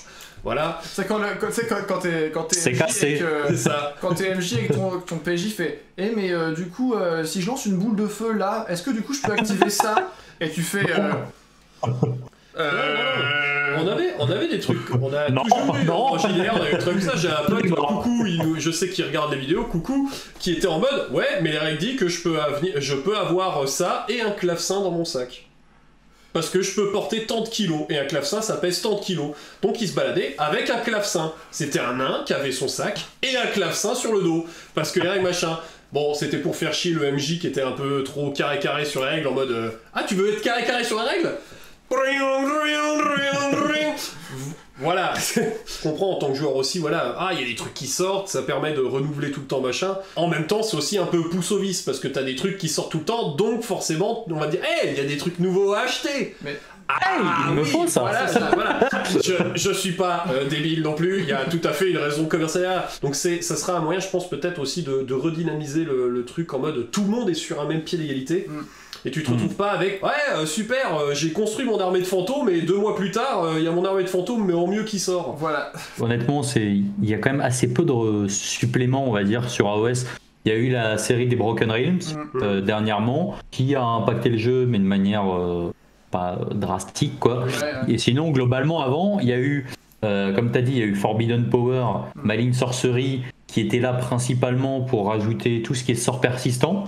Et après, effectivement, il y a eu la colère de l'élu éternel pour faire plaisir aux dieux du chaos et notamment remettre un petit peu au goût du jour certains vieux Battletome. Puisque aujourd'hui, par exemple, on a le Battletome Nurgle et c'est assez marrant en fait. C'est-à-dire que eux, c'est l'inverse. C'est-à-dire que ils bénéficient de mécaniques anciennes sur les nouveaux Battletome. Maintenant, pour éviter les cordons de 40 pouces à rallonge, on met des entièrement à l'intérieur, des Wally Within. Bon, le Battletome Nurgle, il est encore V1 et il n'a pas de Wally Within, il est en Within. Et donc lui, il bénéficie de ces vieilles règles, quoi. Effectivement, c'est là où, comme tu dis, parfois c'est bénéfique, parfois c'est une catastrophe, mais tout le monde ne joue pas à un instant T avec les mêmes armes, quoi. En discutant, là, j'ai vraiment l'impression que... En fait, tu vois, moi, ce qu'on décrit de notre manière de jouer, tu vois, du fait que, voilà, on a à peine découvert l'armée, que pouf, c'est déjà fini, et on passe à, tu vois, une autre version ou un autre Battletome. En fait, toi, tu fais ça généralement en 2 semaines, et nous, il nous faut 3 ans pour le faire, en fait. Nous, on est lent. Nous, on est très lent en tant que c'est ça, c'est des désirs qui sont pas réconciliables. Dans le sens où, c'est là-dessus, en fait, que ce que je voulais dire en termes de... pour vraiment apprécier AOS, il faut jouer quasiment que à AOS, ou il faut jouer beaucoup à AOS, parce que c'est comme ça que tu profites, en fait, tu vois, un maximum de la limitation temporelle qui s'impose du calendrier, en fait, tu vois. Non, mais c'est très vrai. C'est très vrai. Je pense qu'effectivement, si on veut avoir en tête tous les errata, toutes les facs, etc., qui ne cassent pas le jeu, parce qu'en fait, les mecs se sont dit, on a écrit ça. Après, il y a un mec qui vient toquer, il a fait mais on peut faire ça. Oh merde. Alors du coup, on barre. Tu barres tout. J'avais pas pensé à ça. Bah ouais, mais Michel, non, enlève le +2. Enlève tout, là. Mais le +2, c'était pour permettre de faire non. Oui, mais les mecs, ils les utilisent pour faire exploser la table. Comment ça, Merde. Aujourd'hui, je pense qu'on peut pas être à fond sur AOS. Déjà, AOS 40 000... être sur les deux en même temps très investi, c'est compliqué de se tenir très à jour surtout. Donc effectivement après, je me rends compte maintenant, voilà, si on veut jouer à d'autres jeux, c'est compliqué d'être à jour surtout tout le temps. Et là où je trouve que c'est cool, c'est que on n'a pas forcément besoin, et moi j'ai peut-être parce que je joue beaucoup, j'ai pas cette impression de frustration de parfois oublier certaines règles, parce que comme je disais, je ne joue pas à AOS que pour les règles, mais aussi pour l'aspect. Voilà, moi les tables de jeu me font vraiment rêver. Là où par exemple, je vais prendre un exemple, mais j'ai joué à 9e âge, à Game of Thrones, je pense que ce sont des jeux auxquels on va jouer vraiment pour l'aspect règles, stratégie. On va jouer à Game of Thrones pour ses règles, pas pour l'ambiance de la table par exemple. L'ambiance de la table avec les jeux de terrain en 2D là. Voilà. En 2D. Non, je comprends. Enfin, pour moi, c'est vraiment, vu que je vais jouer 4 fois par an, bah tu vois, si j'ai une partie qui se foire parce que qui ressemble à rien parce que j'ai oublié un truc, et ben en fait c'est un quart, c'est 25% de mon temps de jeu sur ce jeu-là qui est du coup moins appréciable. Tu vois. Alors que si toi tu fais une partie, tu joues tous les dimanches et que tu fais une partie qui fait ça fait de la merde. Bah c'est pas grave en fait, la semaine prochaine tu feras un autre truc et ce sera, voilà, tu vois, c'est pas grave. Je veux les 3 boules de glace, la chantilly, les petits vermicelles au chocolat. Oh là là, qu'est-ce qu'il demande lui Bah ouais, non mais ouais. Oh là là. Mais en te pointant chez le glacier, juste une fois le dimanche férié quoi. C'est ça, voilà, exactement. Le dimanche férié, et en plus, il est pas là. C'est ça, voilà. Juste avant la fermeture. Avant la fermeture, on n'a plus de chantilly, monsieur. Bah je m'en fous, tu vas dans la boutique et puis tu m'en fais monter une, tu te dépêches. Chop chop. C'est marrant, je me sens tout d'un coup vachement moins légitime dans ma réclamation. C'est bizarre, quelle drôle d'analogie. Où en est-on des petits points Moi, attends, bah non, mais j'allais dire chacun son tour aussi. Ça va, c'est cool. Je suis pas trop. Non, mais vas-y, parle. Je demande. Parle. Enfin, il est 3h du matin, mais parle. Moi, je suis passionné, je peux parler 10 heures encore. Oui. Non, mais c'est ça qui est bien aussi, c'est voilà. l'intérêt. En fait, ouais, on aurait fait cette conversation à deux, ça aurait duré. On aurait tourné autour des mêmes arguments c'est qu'on a ça, en général. voilà. Et du coup, c'est intéressant, tu vois, de confronter des points de vue et de tomber sur des points qui sont du coup pas réconciliables parce qu'on n'a pas la même approche et pas la même utilisation du jeu en fait. J'ai un truc sur typiquement. Attends, je vais refaire. Vas-y. Je refais en carré. Vas-y. Tu me fais une petite introduction, transition et tout. Je vais faire un swoosh, voilà. Et donc du coup, pour rebondir sur cette magnifique maracas, on va pouvoir parler des mécaniques spéciales. Quelques trucs que j'attends, parce que ça apporte d'autres mécaniques, comme tu l'as dit, typiquement la Légion du Deuil, c'était la première armée à se sortir un petit peu du carcan, phase de combat lourde, phase de tir lourde, et on commence à voir maintenant des phases de magie un petit peu plus lourdes, c'est d'avoir des armées qui vont être capables de jouer sur autre chose, et typiquement la bravoure. Donc en fait c'est une façon complètement différente de jouer, et je pense que c'est... Vas-y. Je vous entends plus. Non mais c'est en fait, il y a des moments où je vous entends. Il parle pas, il fait juste de la air batterie avec un doigt, c'est tout. Ah parce que vous êtes en push, vous êtes en push to talk. Non. Ah parce que tout à l'heure quand vous rigoliez, je vous entendais pas non plus, c'est pour ça que ça m'a fait bizarre. On a fait le fameux rire de vieux, les mecs qui rigolent sans bruit. C'est un film muet, tu sais, c'est... Les mecs sont fous.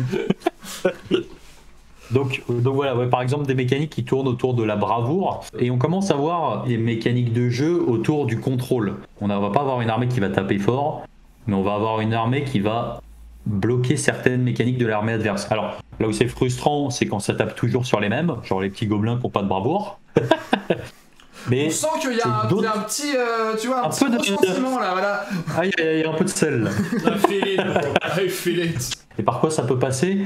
C'est éviter des armées entières qui disent moi la phase de bravoure c'est pas mon problème. Et en fait je pense qu'il y a des armées qui bloquent un petit peu ce genre de construction de liste parce qu'elles vont avoir une règle qui va dire non à un point de règle du jeu.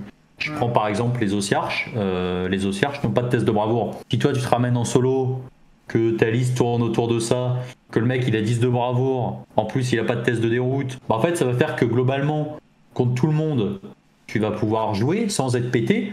Par contre si tu tombes sur le truc pénible, bah tu vas pas jouer. Et effectivement moi ce que j'aimerais bien c'est qu'on sorte un petit peu de ce côté pierre feuille ciseaux plus puits. C'est ça le problème, c'est qu'aujourd'hui il y a quelques puits dans le jeu et globalement tout le monde joue à pierre feuille ciseaux, et donc du coup voilà, avoir des match-ups qui soient moins tranchés. Je pense que le jeu gagnera beaucoup à ce qu'il y ait beaucoup plus de choses qui se fassent par choix en jeu que par choix de construction de liste, quoi. Mais ouais, c'est vrai, la construction de liste est quand même vachement importante. Tu peux pas gagner en construisant une liste, mais tu peux certainement perdre en le faisant. De base, contre quelqu'un qui a réfléchi sa liste, tu auras plus de mal à équilibrer si t'as juste envie de mettre ce que tu veux mettre. Oui, voilà, c'est ça en fait. Pas sans construire ta liste, juste je mets des trucs. Qu'il y ait moins de listes très molles et moins de listes très dures en fait. Tu vois, que tu resserres l'ambitus en fait de ça. Ça permettrait effectivement d'avoir plus de choix stratégiques, parce que forcément, quand tu t'es face à une liste qui est vachement supérieure à la tienne pour plein de raisons, bah du coup tes choix tactiques ils sont très réduits. T'as zéro chance d'y arriver,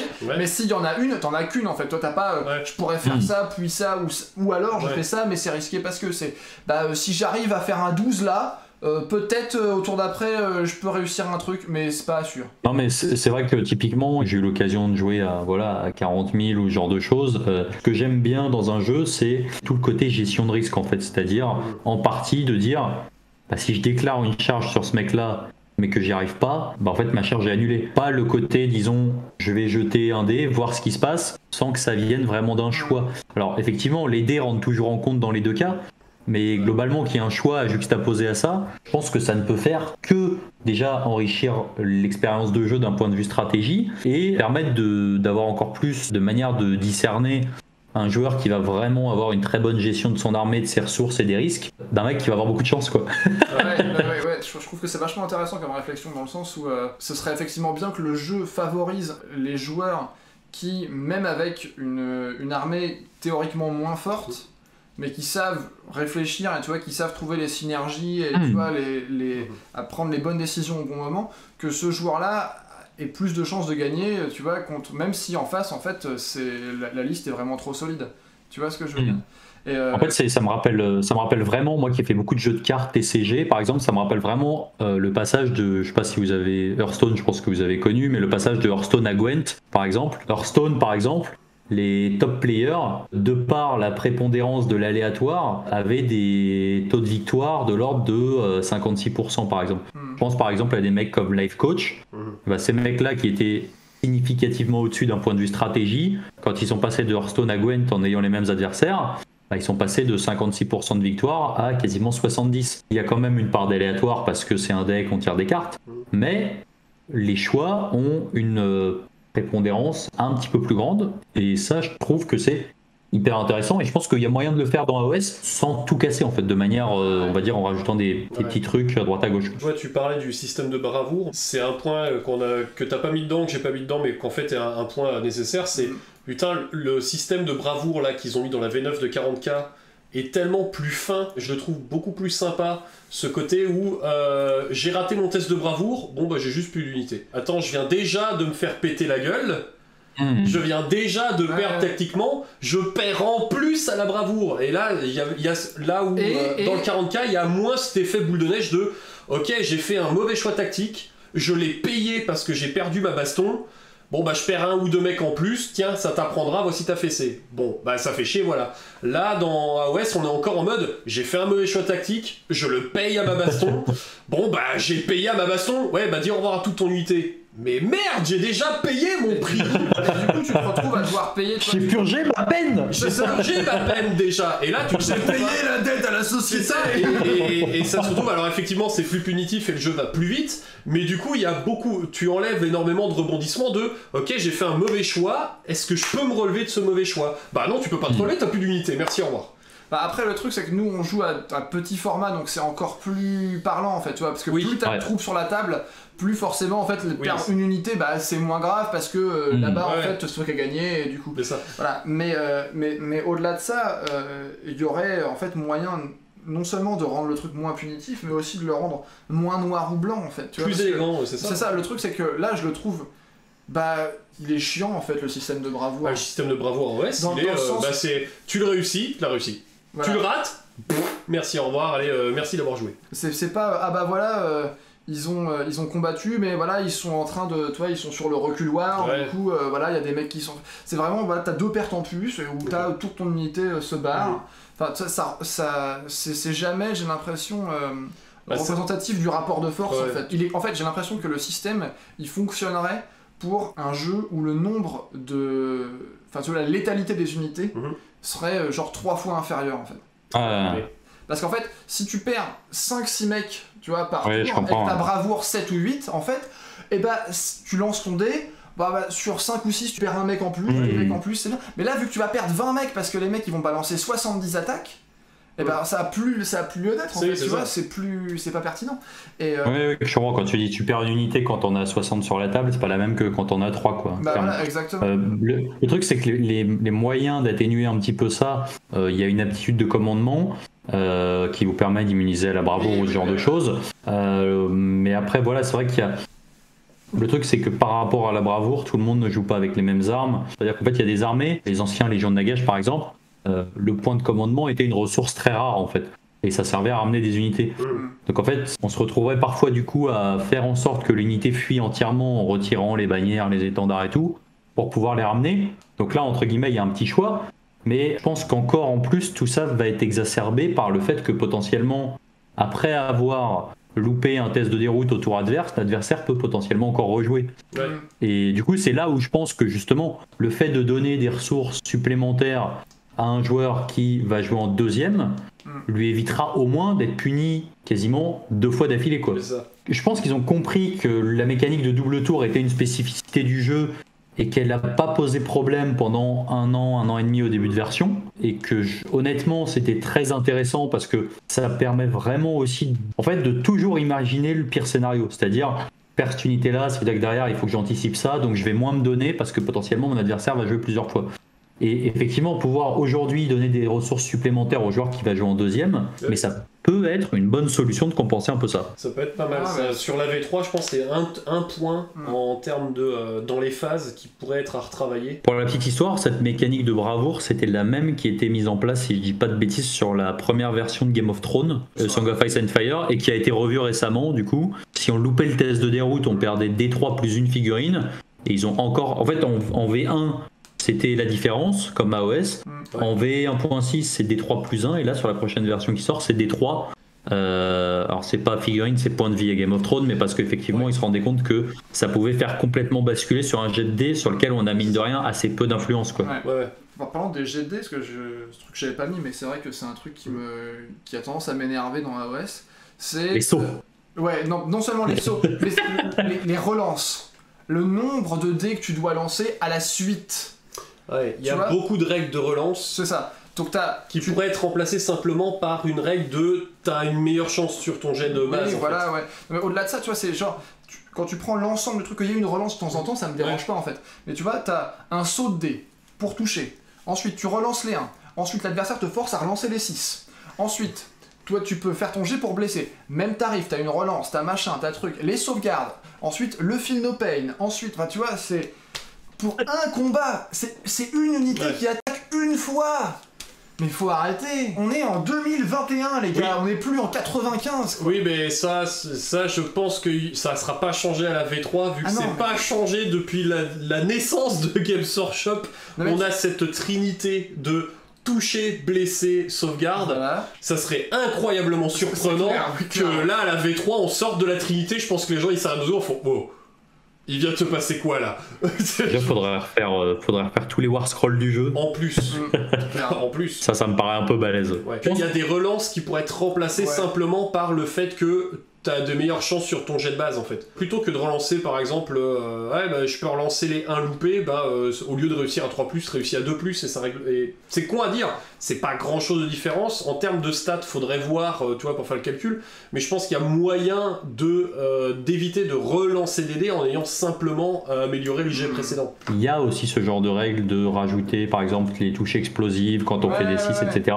Pour être honnête, c'est vrai que moi sur les jets de dés, je pense que ça doit aussi venir un petit peu de l'habitude parce qu'en réalité, le côté saut de dés, c'est vrai, ça peut avoir un petit côté pénible. Par contre, c'est vrai qu'au niveau des relances, globalement, je pense que ça peut être assez relou quand on n'a pas forcément tous les trucs en tête. Enfin, peut-être que ça vient aussi d'une pratique du jeu qui est un peu, tu vois, différente, quoi, dans le sens où c'est vrai qu'on a tous nos War Scrolls en tête. Je le vis mal, voilà, parce que en fait, le truc c'est que c'est un point de friction qui n'a pas lieu d'être en fait. Tu vois, ça pourrait être fait différemment, et je comprends que pour certains ce soit pas problématique.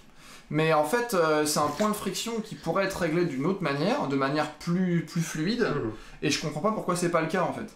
Enfin, si, je comprends pourquoi, je sais pourquoi, c'est parce que c'est facile en fait de régler le problème comme ça. Oui, ça demande moins de préparer une règle spécifique. Tu relances le 1, tu relances le 1, c'est facile. En fait, le truc c'est qu'aujourd'hui il y a des jeux où tu résous le combat avec un seul lancer de dés, quoi. Il n'y a pas de jet pour toucher, de machin. Tu lances le dé, ou les dés, et puis tu as ton résultat, et c'est tout. À OS, tu peux faire 6-7 lancers de dés pour résoudre une seule attaque. Pour le coup, c'est vrai que honnêtement, moi j'ai pas trop ressenti ça, honnêtement. Bon, après, c'est vrai que voilà, toi, moi, je comprends le truc, mais c'est vrai que moi, toi, j'ai été habitué à des années de garde impériale où c'est l'inverse. Moi, je suis conditionné à plus il y a de dés, mieux c'est, quoi.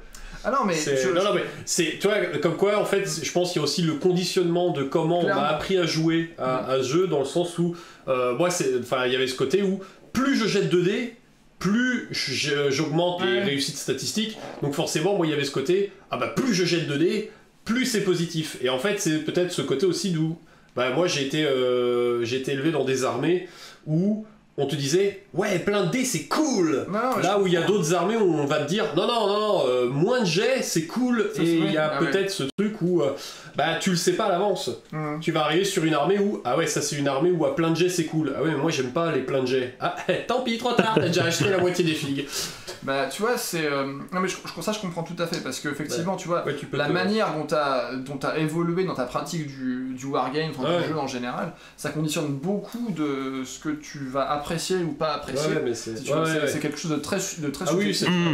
Par exemple, je le dis à chaque fois qu'on parle d'un nouveau jeu, j'aime bien les jeux qui sont fluides, qui sont rapides à prendre en main, et pourtant, à chaque fois que quelqu'un sort un rapport de bataille sur Warhammer Battle V8 ou sur le 9ème âge, bah je le bouffe direct parce que c'est le jeu avec lequel j'ai il y a de l'affect, c'est ça. Et en fait le truc c'est que je sais bien que le jeu il est imbitable, tu vois, je sais bien que le rule set il est dégueulasse, je le connais par cœur, du coup en fait c'est pas grave, tu vois. Et moi c'est vrai que moi, AOS c'est mon premier wargame, hein. C'est-à-dire que c'est le premier jeu. Donc peut-être que je suis aussi un peu influencé par rapport à ça. Après, comme je te dis, disons que je ne joue pas aux différents jeux pour les mêmes raisons aussi, quoi. Donc ça me ferait chier d'oublier une règle à Game of Thrones, par exemple, tu vois. Parce que comme j'ai pas ce côté immersion, j'ai pas ce côté un peu rêve de table de folie où rien n'est normalisé, où je peux faire un peu ce que je veux, que bon bah tu joues pour les règles et l'univers, mais qui se retranscrit assez peu sur la table. Donc voilà, faut pas que j'oublie une règle, quoi. En fait c'est ça, tu vois, quand tu joues à Game of Thrones, toi, tu vois plus le problème à résoudre que l'histoire que tu racontes. Voilà. C'est un peu comme une partie d'échecs, tu vois. Ouais c'est ça, toi t'as une équation et tu te dis ok bon bah il faut que j'arrive à telle solution. Comment je fais pour que toutes les pièces elles se mettent en place pour que ça arrive à la solution. C'est pour ça que j'ai arrêté de jouer à Blood Bowl en fait, parce que je voyais Blood Bowl comme ça. Oui, tu voyais plus le côté délire, le côté délire, voilà, le côté le délire de la foire et de je jette le ballon le plus impossible en allant tout droit. Pour tu moi, voyais plus le côté échec obligation de l'énigme. Des lignes de stats et le token avec tel stat il a ici pour que le token avec tel autre stat il vienne se mettre là pour que et voilà. Et une fois en fait le truc c'est qu'une fois que j'ai résolu ce problème là, j'ai fait bon bah ça ne m'intéresse plus parce que c'est le même problème à résoudre. Moi je suis encore en mode j'avance, ok, je jette mon nain, mais t'as pas de soutien. Bah c'est Blood Bowl, le nain il se jette sur les gars. Ça marche pas, c'est pas grave. Je comprends quand même, tu vois, l'idée de machin, et je pense qu'il y a aussi ce côté où ça ressort vachement justement dans ce jeu où quand t'as pris par beaucoup de dés ou pas de dés, ça se ressent d'autant plus sur les armées qui jettent beaucoup de dés, jettent vraiment beaucoup de dés, et les armées qui jettent pas beaucoup de dés, jettent vraiment pas beaucoup de dés. Là où t'as pas des armées centrales où tu jettes un peu beaucoup de dés, c'est un peu chiant mais pas trop quand même. Là on fait la différence, hein, la garde impériale contre les Space Marines, j'ai 3 fois plus de dés, 4 fois plus de dés à ma phase de tir, hein. Et t'as pas d'armée qui viendra s'insérer entre les deux, c'est soit t'auras tes 5 dés, soit t'auras tes 50 dés. L'affect en fait rentre vachement en ligne de compte dans la manière dont t'apprécies le jeu clairement. Ça c'est évident, mais aussi dans la manière dont tu le conceptualises, tu vois, pour revenir à cette histoire de nombre de dés, tu joues à Warhammer Battle, quand t'es au corps à corps, une unité, t'as tes 2 pavés qui sont au corps à corps, bon, tes mecs, si c'est des infanteries d'élite, elles vont avoir 2 attaques, il y a un mec derrière qui va pouvoir mettre une attaque avec sa lance, donc genre tu vois, tes grosses troupes vont balancer 15 dés quoi, 15 dés, c'est oufissime quand tu balances 15 dés à Warhammer Battle. C'est un truc de taré quoi. Je pose mon unité de garde impériaux, des troufions, je me démerde pour en mettre un pack de 2 voire 3, donc ils sont à 30 en tir rapide, donc ça fait 60 tirs. Allez c'est vrai que la létalité n'est pas du tout la même. Quand j'avais joué à 9ème âge, j'avais été assez surpris d'avoir aussi peu de dés, et je me dis voilà, c'est mes guerriers du chaos qui vont arriver sur des troufions, on a tué 6, c'était un délire quoi, alors que je m'attendais à ce qu'ils les nettoient 4 fois quoi, tu vois. Bah ouais, mais ça dépend du jeu, tu vois, de ce que les concepteurs du jeu veulent te faire ressentir, ce qu'ils veulent te raconter, tu vois. Et dans le délire, tu vois, High Fantasy, AOS, c'est normal qu'en fait que tu balances des brouettes de dés dans le sens où t'es vraiment une grosse létalité en tout cas. Une brouette de dés c'est discutable, tu pourrais avoir une haute létalité avec beaucoup moins de dés. Si tu veux. C'est ça, c'est que tu te poses la question, est-ce que la brouette 2D justifie, représente bien ce qui est la létalité du jeu. Exactement, ouais, tu vois. Oui, mais le truc c'est vrai que par exemple sur AOS, quand chaque socle a son importance, t'es pas sur une logique de régimentaire comme Bien ça sûr, en fait. Et donc t'es obligé d'avoir une identité par figurine. Après tu pourrais dire on a 3 attaques par tranche de 3 par exemple. Voilà, ouais, ça pourrait être Ou ça. ce genre de. Enfin, par tranche de X, 3 attaques par tranche de 3, ça changerait pas grand chose. Mais pour avoir une sorte de. C'est dur à conceptualiser par rapport à quand t'as vraiment tes lignes, tes plateaux, etc. Quoi. Non, mais ouais, je suis entièrement d'accord. Et si tu veux, c'est un choix qui a été fait par les concepteurs de dire bah voilà, on va mettre des figurines individuelles qui vont donc se battre individuellement et qui vont avoir plusieurs attaques par personne en fait. Alors après, c'est vrai que ça apporte un autre aspect que honnêtement hyper intéressant dans le jeu, c'est tout ce qui va être la micro-gestion du corps à corps par exemple. En fait, pour moi, les phases les plus intéressantes du jeu, globalement, ce qui sont les phases où tu as des vrais choix à faire, c'est la phase de charge et la phase de piline en fait. C'est là où tu vas bloquer ton adversaire, lui dire bah si je me place comme ça, tu pourras pas te déplacer comme ça. Quand je fais ma charge, bah ça va t'emmerder pour ça. Qui est un peu des sortes de blocages qu'on pourrait retrouver par exemple avec le plateau politique de Game of Thrones en fait. C'est-à-dire que tu vas faire des choix, non pas parce que toi ils sont incroyables, mais juste parce que tu vas emmerder le mec en face, tu vas l'empêcher de faire son plan de jeu quoi. Mais si tu veux, ça c'est des choix qui sont spatiaux entre guillemets, tu vois. Dans le sens, je place mon mec ici pour que du coup après il puisse pas se dégager pour venir là, ou j'engage lui comme ça du coup après il reste coincé. Tu pourrais tout à fait conserver en fait si tu veux cet aspect des figurines individuelles, tu vois, qui ont leur petite individualité dans l'ensemble dans le groupe, tu vois, de l'unité, sans nécessairement avoir tu vois, une brouette 2D à lancer à chaque fois quoi. Mais c'est un choix qui a été fait. On se retrouve du coup dans une situation où tu balances 60, enfin toi potentiellement 60 dés, relançable, re-relançable, puis ensuite tu passes au jet pour blesser, et puis ensuite machin, et la sauvegarde, et là-bas, voilà. Je pense que ça ils l'ont compris notamment sur 40 000 avec le fait de caper les bonus-malus de touche par exemple. C'est qu'on a une accumulation de buffs, de règles qui vont faire que ton unité, prend un exemple symptomatique, qui est le zombie qui dans l'imaginaire du joueur de la mort est de la chair à canon, qui là dans certaines conditions particulières en étant supporté par tel truc peut devenir ton unité d'impact en fait. Et donc ça vient aussi du fait que t'as c'est un petit peu ce que tu disais au début, la boucle est presque bouclée, c'est que on a une accumulation. On a une accumulation de plein de règles qui d'un côté te permettent d'avoir plein de choix en termes de construction de liste, mais qui en même temps vont te faire potentiellement beaucoup de dés.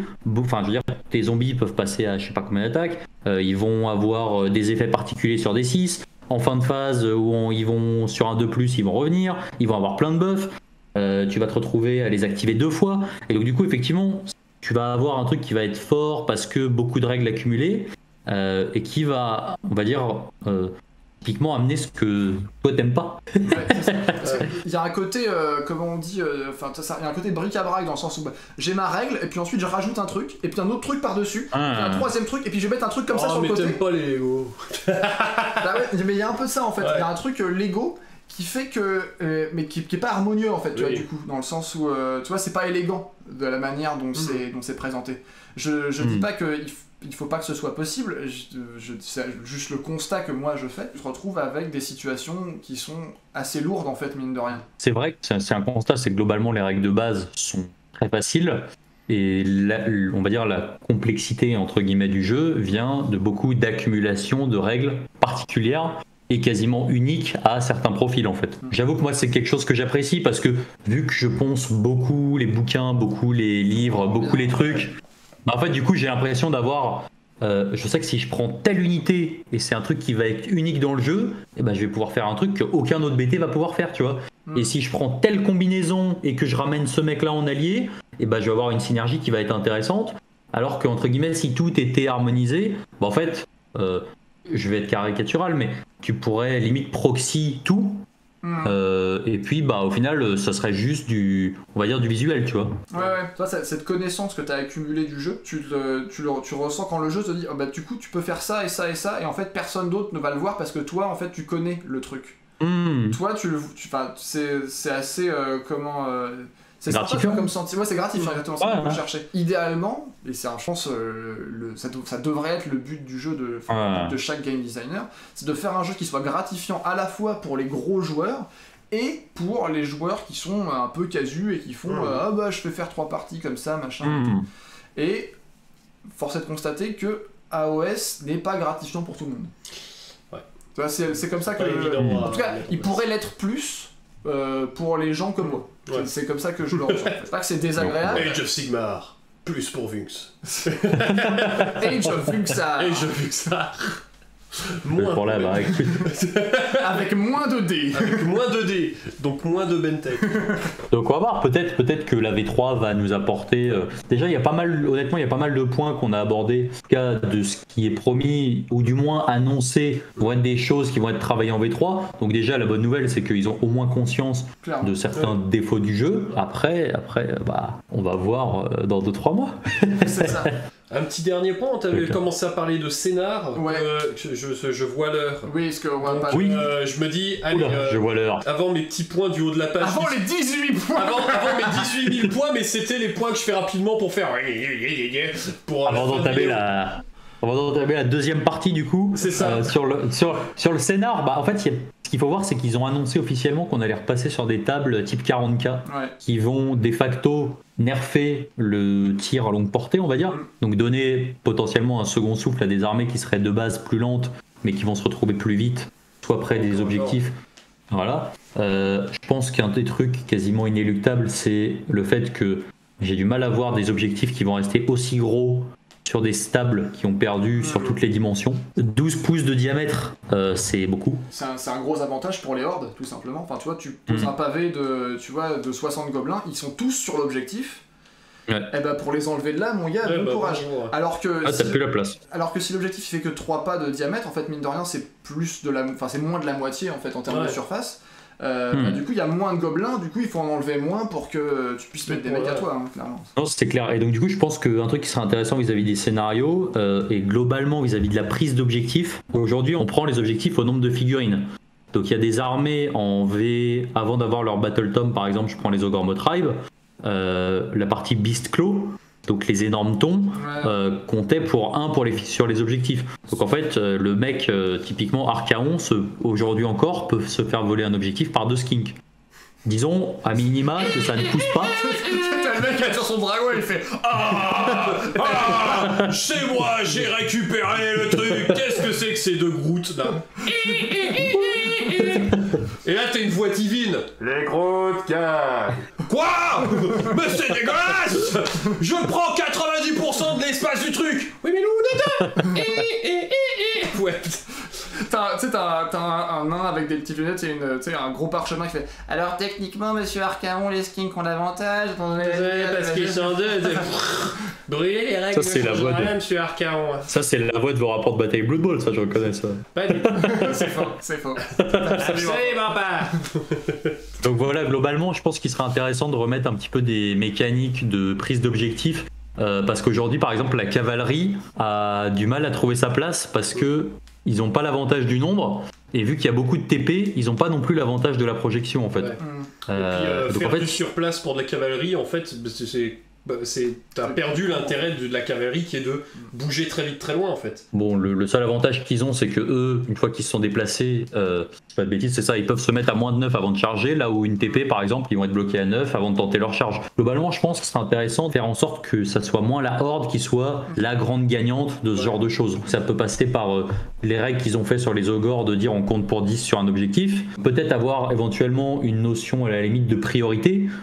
Comme on peut avoir par exemple à 40 000, mais moi j'aurais presque tendance à faire l'inverse en fait, c'est-à-dire mon héros monté va être prioritaire sur un monstre, qui va être prioritaire sur de la cavalerie, qui va être prioritaire sur de la troupaille de base. La seule monnaie commune des armées c'est le point, donc techniquement si on voulait avoir un truc parfaitement équilibré, il faudrait faire ça au point.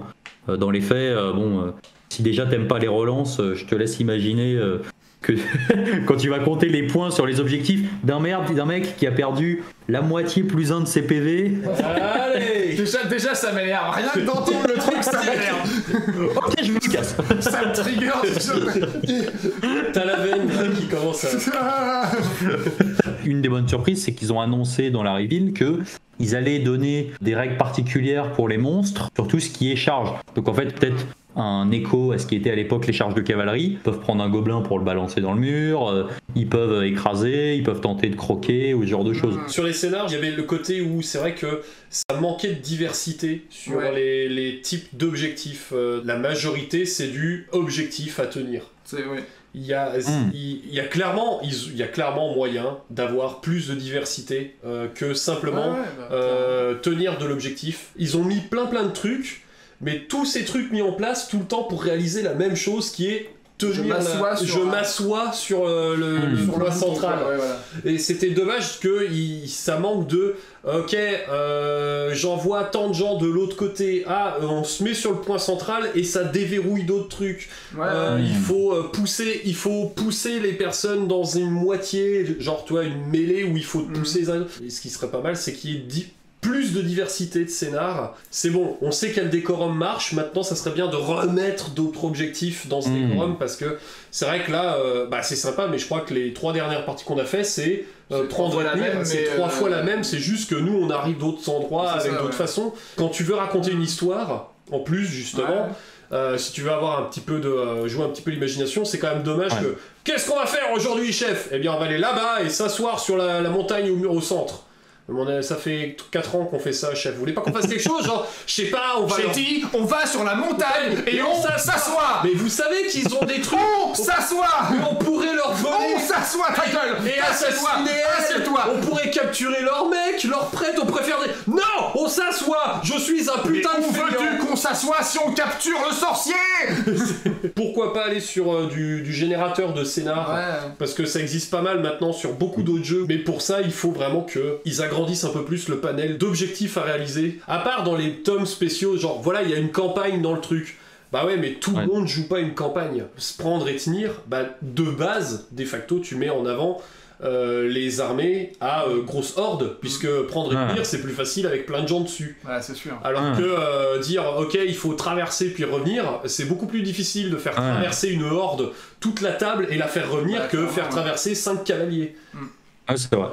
Non, c'est vrai. C'est typiquement ce genre de truc avec justement des cortèges à défendre qui, en plus d'un point de vue narratif, sont hyper cool. C'est sûr que tu vas pas le faire avec des zombies qui bougent pas, quoi. C'est ça.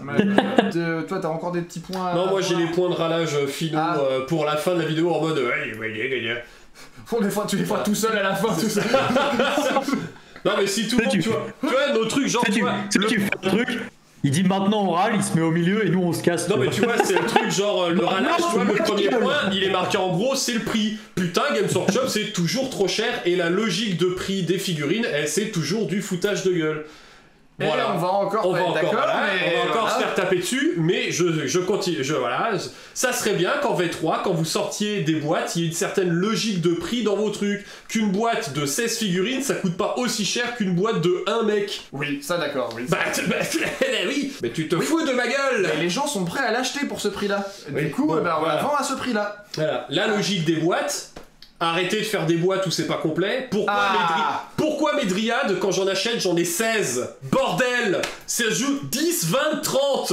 Y'a aucun de ces trucs qui se divisent pour donner 16! Ouais. Ça, c'est des packaging. Il y a eu des trucs comme ça sur des packaging, des vieux packaging sur les skinks par exemple, qui étaient vendus par 12. Ouais. Et c'est vrai qu'ils ont pas, même si ça se joue par 10 ou 20, les boîtes ont pas été refaites. Ça du coup, par 12, tu fais. Mais la bonne nouvelle, c'est qu'en général, t'achètes 5 boîtes et que t'en joues 60, comme ça tout le monde est content. Oui, bon, faut acheter 5 boîtes là avant. La bonne nouvelle, c'est que quand une fois que le truc est refait, il y en a moins pour plus cher. Oui. Voilà, c'est ça Il y a ça, et il y avait un autre petit point qui, je pense, c'est revoir la façon dont sont remplis les start collecting. Parce que c'est un peu dommage, les start collecting sont remplis de telle manière, vraiment en mode commencer une collection, et ils sont réfléchis en mode collection à mettre dans l'armoire. Ils sont pas réfléchis en termes de liste intéressante. Pourquoi cette unité est là-dedans alors qu'elle combotte avec aucune autre des unités qui sont dans la boîte? Je pense que peut-être réfléchir certains start collecting ou start play avec plus des trucs en mode voilà une base réfléchie en termes de règles, de liste de jeu, et pas en termes de ça fait une belle armée. Ça serait peut-être plus sympa pour quand tu veux commencer en plus justement, c'est-à-dire que t'achètes ta boîte et t'as une armée jouable et pas juste une armée jolie. C'est ça. T'as une armée jouable sans devoir l'acheter à côté, voilà. Enfin, c'est vrai que d'un point de vue jeu, c'est c'est carrément pertinent, mais c'est vrai que d'un point de vue figue. Oui, bah ça, c'est parfois tu préfères avoir ton Magmadrot plutôt que tes 40 Earthguard Berserker dans la boîte, tu vois. Voilà, et c'est plus attirant, je pense, en produit d'appel, d'avoir une grosse bête et des petits trucs à côté. Mais je trouve que c'est très dommage en termes de jeu, parce que ça reste des figurines pour du jeu, même si aujourd'hui, c'est mon petit point après, les figurines de plus en plus, on est à la limite entre l'expo et le jeu. Mais en termes de jeu, je trouve dommage qu'on n'ait pas les start collecting, justement, c'est start, c'est pour commencer, donc je commence. Mais c'est pas start playing, ouais, voilà, start collecting. Ben, en fait, on devrait avoir. Ah, les salauds, ils nous ont eu. On devrait avoir des start playing, vraiment, voilà. Si, juste là, je vais regarder, putain, c'est encore les Stormcast. Ah ouais. Oh putain, encore des Stormcast. Mais vous avez 20 000 armées qui sont jolies, sympas, originales, tout ça. En plus, il y en a des nouvelles qui viennent de sortir, mettez-les en avant. Mais c'est une décision marketing qui se comprend. Enfin, quand tu prends juste le point de vue marketing, t'as un poster boy, c'est ton image, et du coup tu le mets partout. Oui, mais ça pas aussi. Il y a quand même, on a eu plus d'une fois des boîtes où ça a aussi bien marché et pas avec les poster boys. Ah bah aussi bien marché, ça je saurais pas te dire. On n'a pas les chiffres. Oui. Mais... Et j'ai le petit point qui fait mal, c'est le sculpt. Je commence à saturer un petit peu. Il y a des sculpts de figurines où ça devient, c'est plus du tout de la figurine jouable. C'est clairement de la figurine d'exposition. C'est super. Elles sont super belles, super magnifiques, mais il y en a, on arrive à un niveau où c'est tellement fin, tellement ouf, tellement machin que tu peux même, déjà, comme tu as dit tout à l'heure, tu peux même plus la transporter.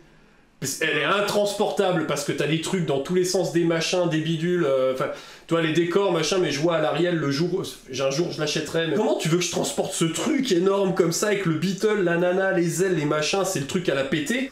Parce que là vraiment ils sont en roue libre sur certaines figurines et il y a des figurines où je suis là en mode ok, ça c'est une figurine d'expo. Je peux plus me balader avec ça en tournoi parce que je vais la défonce. Elle tiendra jamais. J'avoue que moi ça fait partie intégrante du plaisir de jeu en fait d'avoir ce genre de truc sur la table. Et donc quand j'ai un bel accord, pour te dire là on va aller à un tournoi à la fin du mois. Bah en fait j'ai rentré un bel accord dans ma liste parce qu'il est tellement beau que je veux absolument le jouer, tu vois. Est-ce qu'on serait pas en train d'arriver à la limite du ça devient too much en fait? Ah moi je sais pas, ça me choque pas, enfin je comprends le problème parce que derrière des fois tu transportes ton truc et tu t'ouvres ta manette, tu fais ah putain c'est encore pété, ce machin.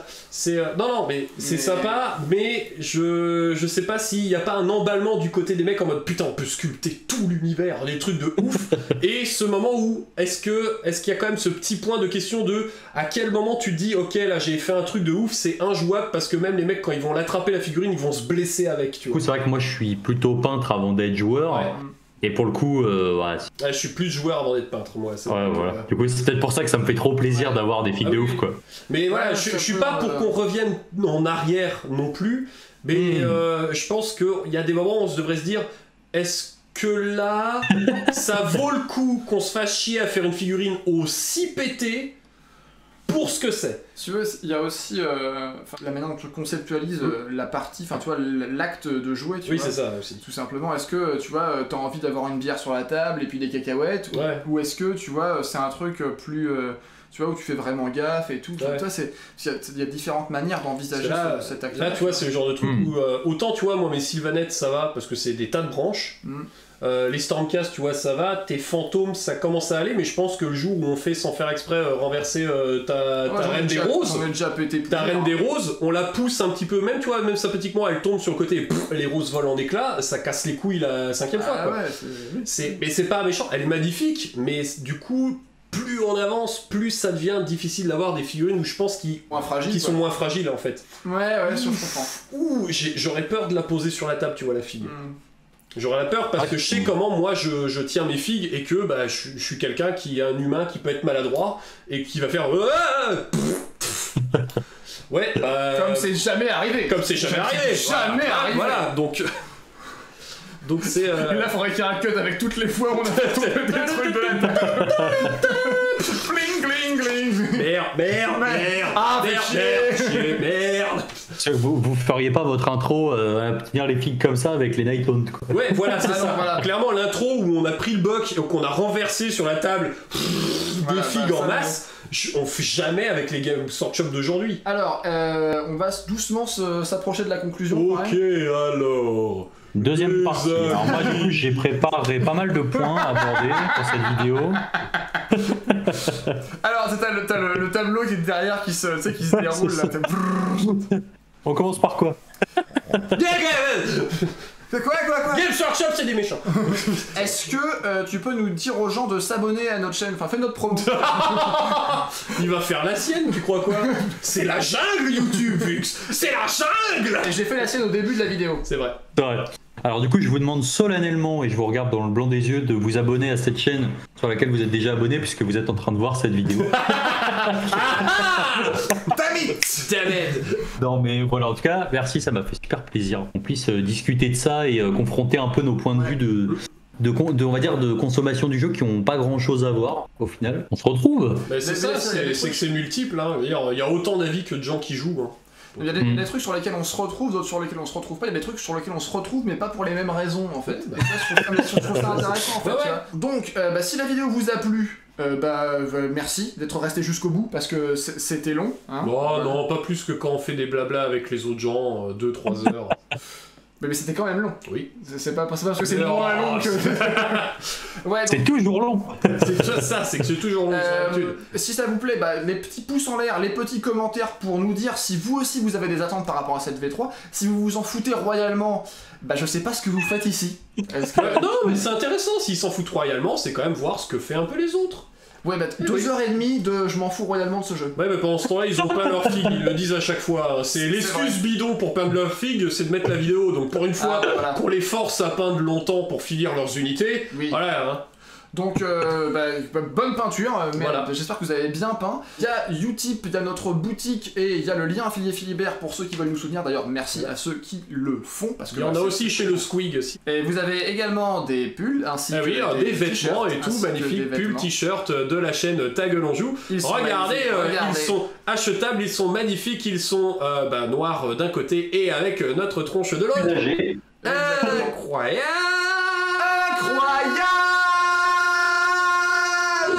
Voilà la miniature. Tu peux faire une tête pour la miniature. Non, tu sais quoi, je t'en enverrai une. Une encore pire. Et donc du coup, toi, on peut te retrouver où à part sur YouTube? À part sur YouTube. Chez moi. Chez moi. Chez moi. Ou au bar. Non, mais je veux dire en termes de réseaux sociaux, par exemple, parce que nous, on a Facebook et Instagram. Déconne. Alors, vous pouvez me retrouver sur Facebook, sur Discord, surtout, où je suis assez actif. Voilà, principalement Facebook, Discord. Il y a un petit Instagram où je balance quelques photos de rapports de bataille et tout. Mais voilà, Discord, Facebook, c'est parfait. Voilà, ok. Eh bien, sur ce, je pense qu'on a bien discuté. C'était bien. Et je pense qu'on va pouvoir aller bien dormir. C'était bien. Et voilà, voilà, exactement. Ouais. Voilà. Et voilà, c'était bien. Eh bien, merci à tous de nous avoir suivis. Merci le Squig d'être venu. Et puis, merci à vous. À la semaine prochaine. Ciao. Coupé. Salut. Tout s'éteint. Ah bon, c'était bien. Ah, bon, c'était top. Ouais. J'ai mal aux fesses. Et je critique pas mes chaises, toi. Ouais, mais j'ai mal aux fesses quand même. Ah ça c'est ton problème. Change de fesses. C'est mes fesses. J'ai mal à mes fesses.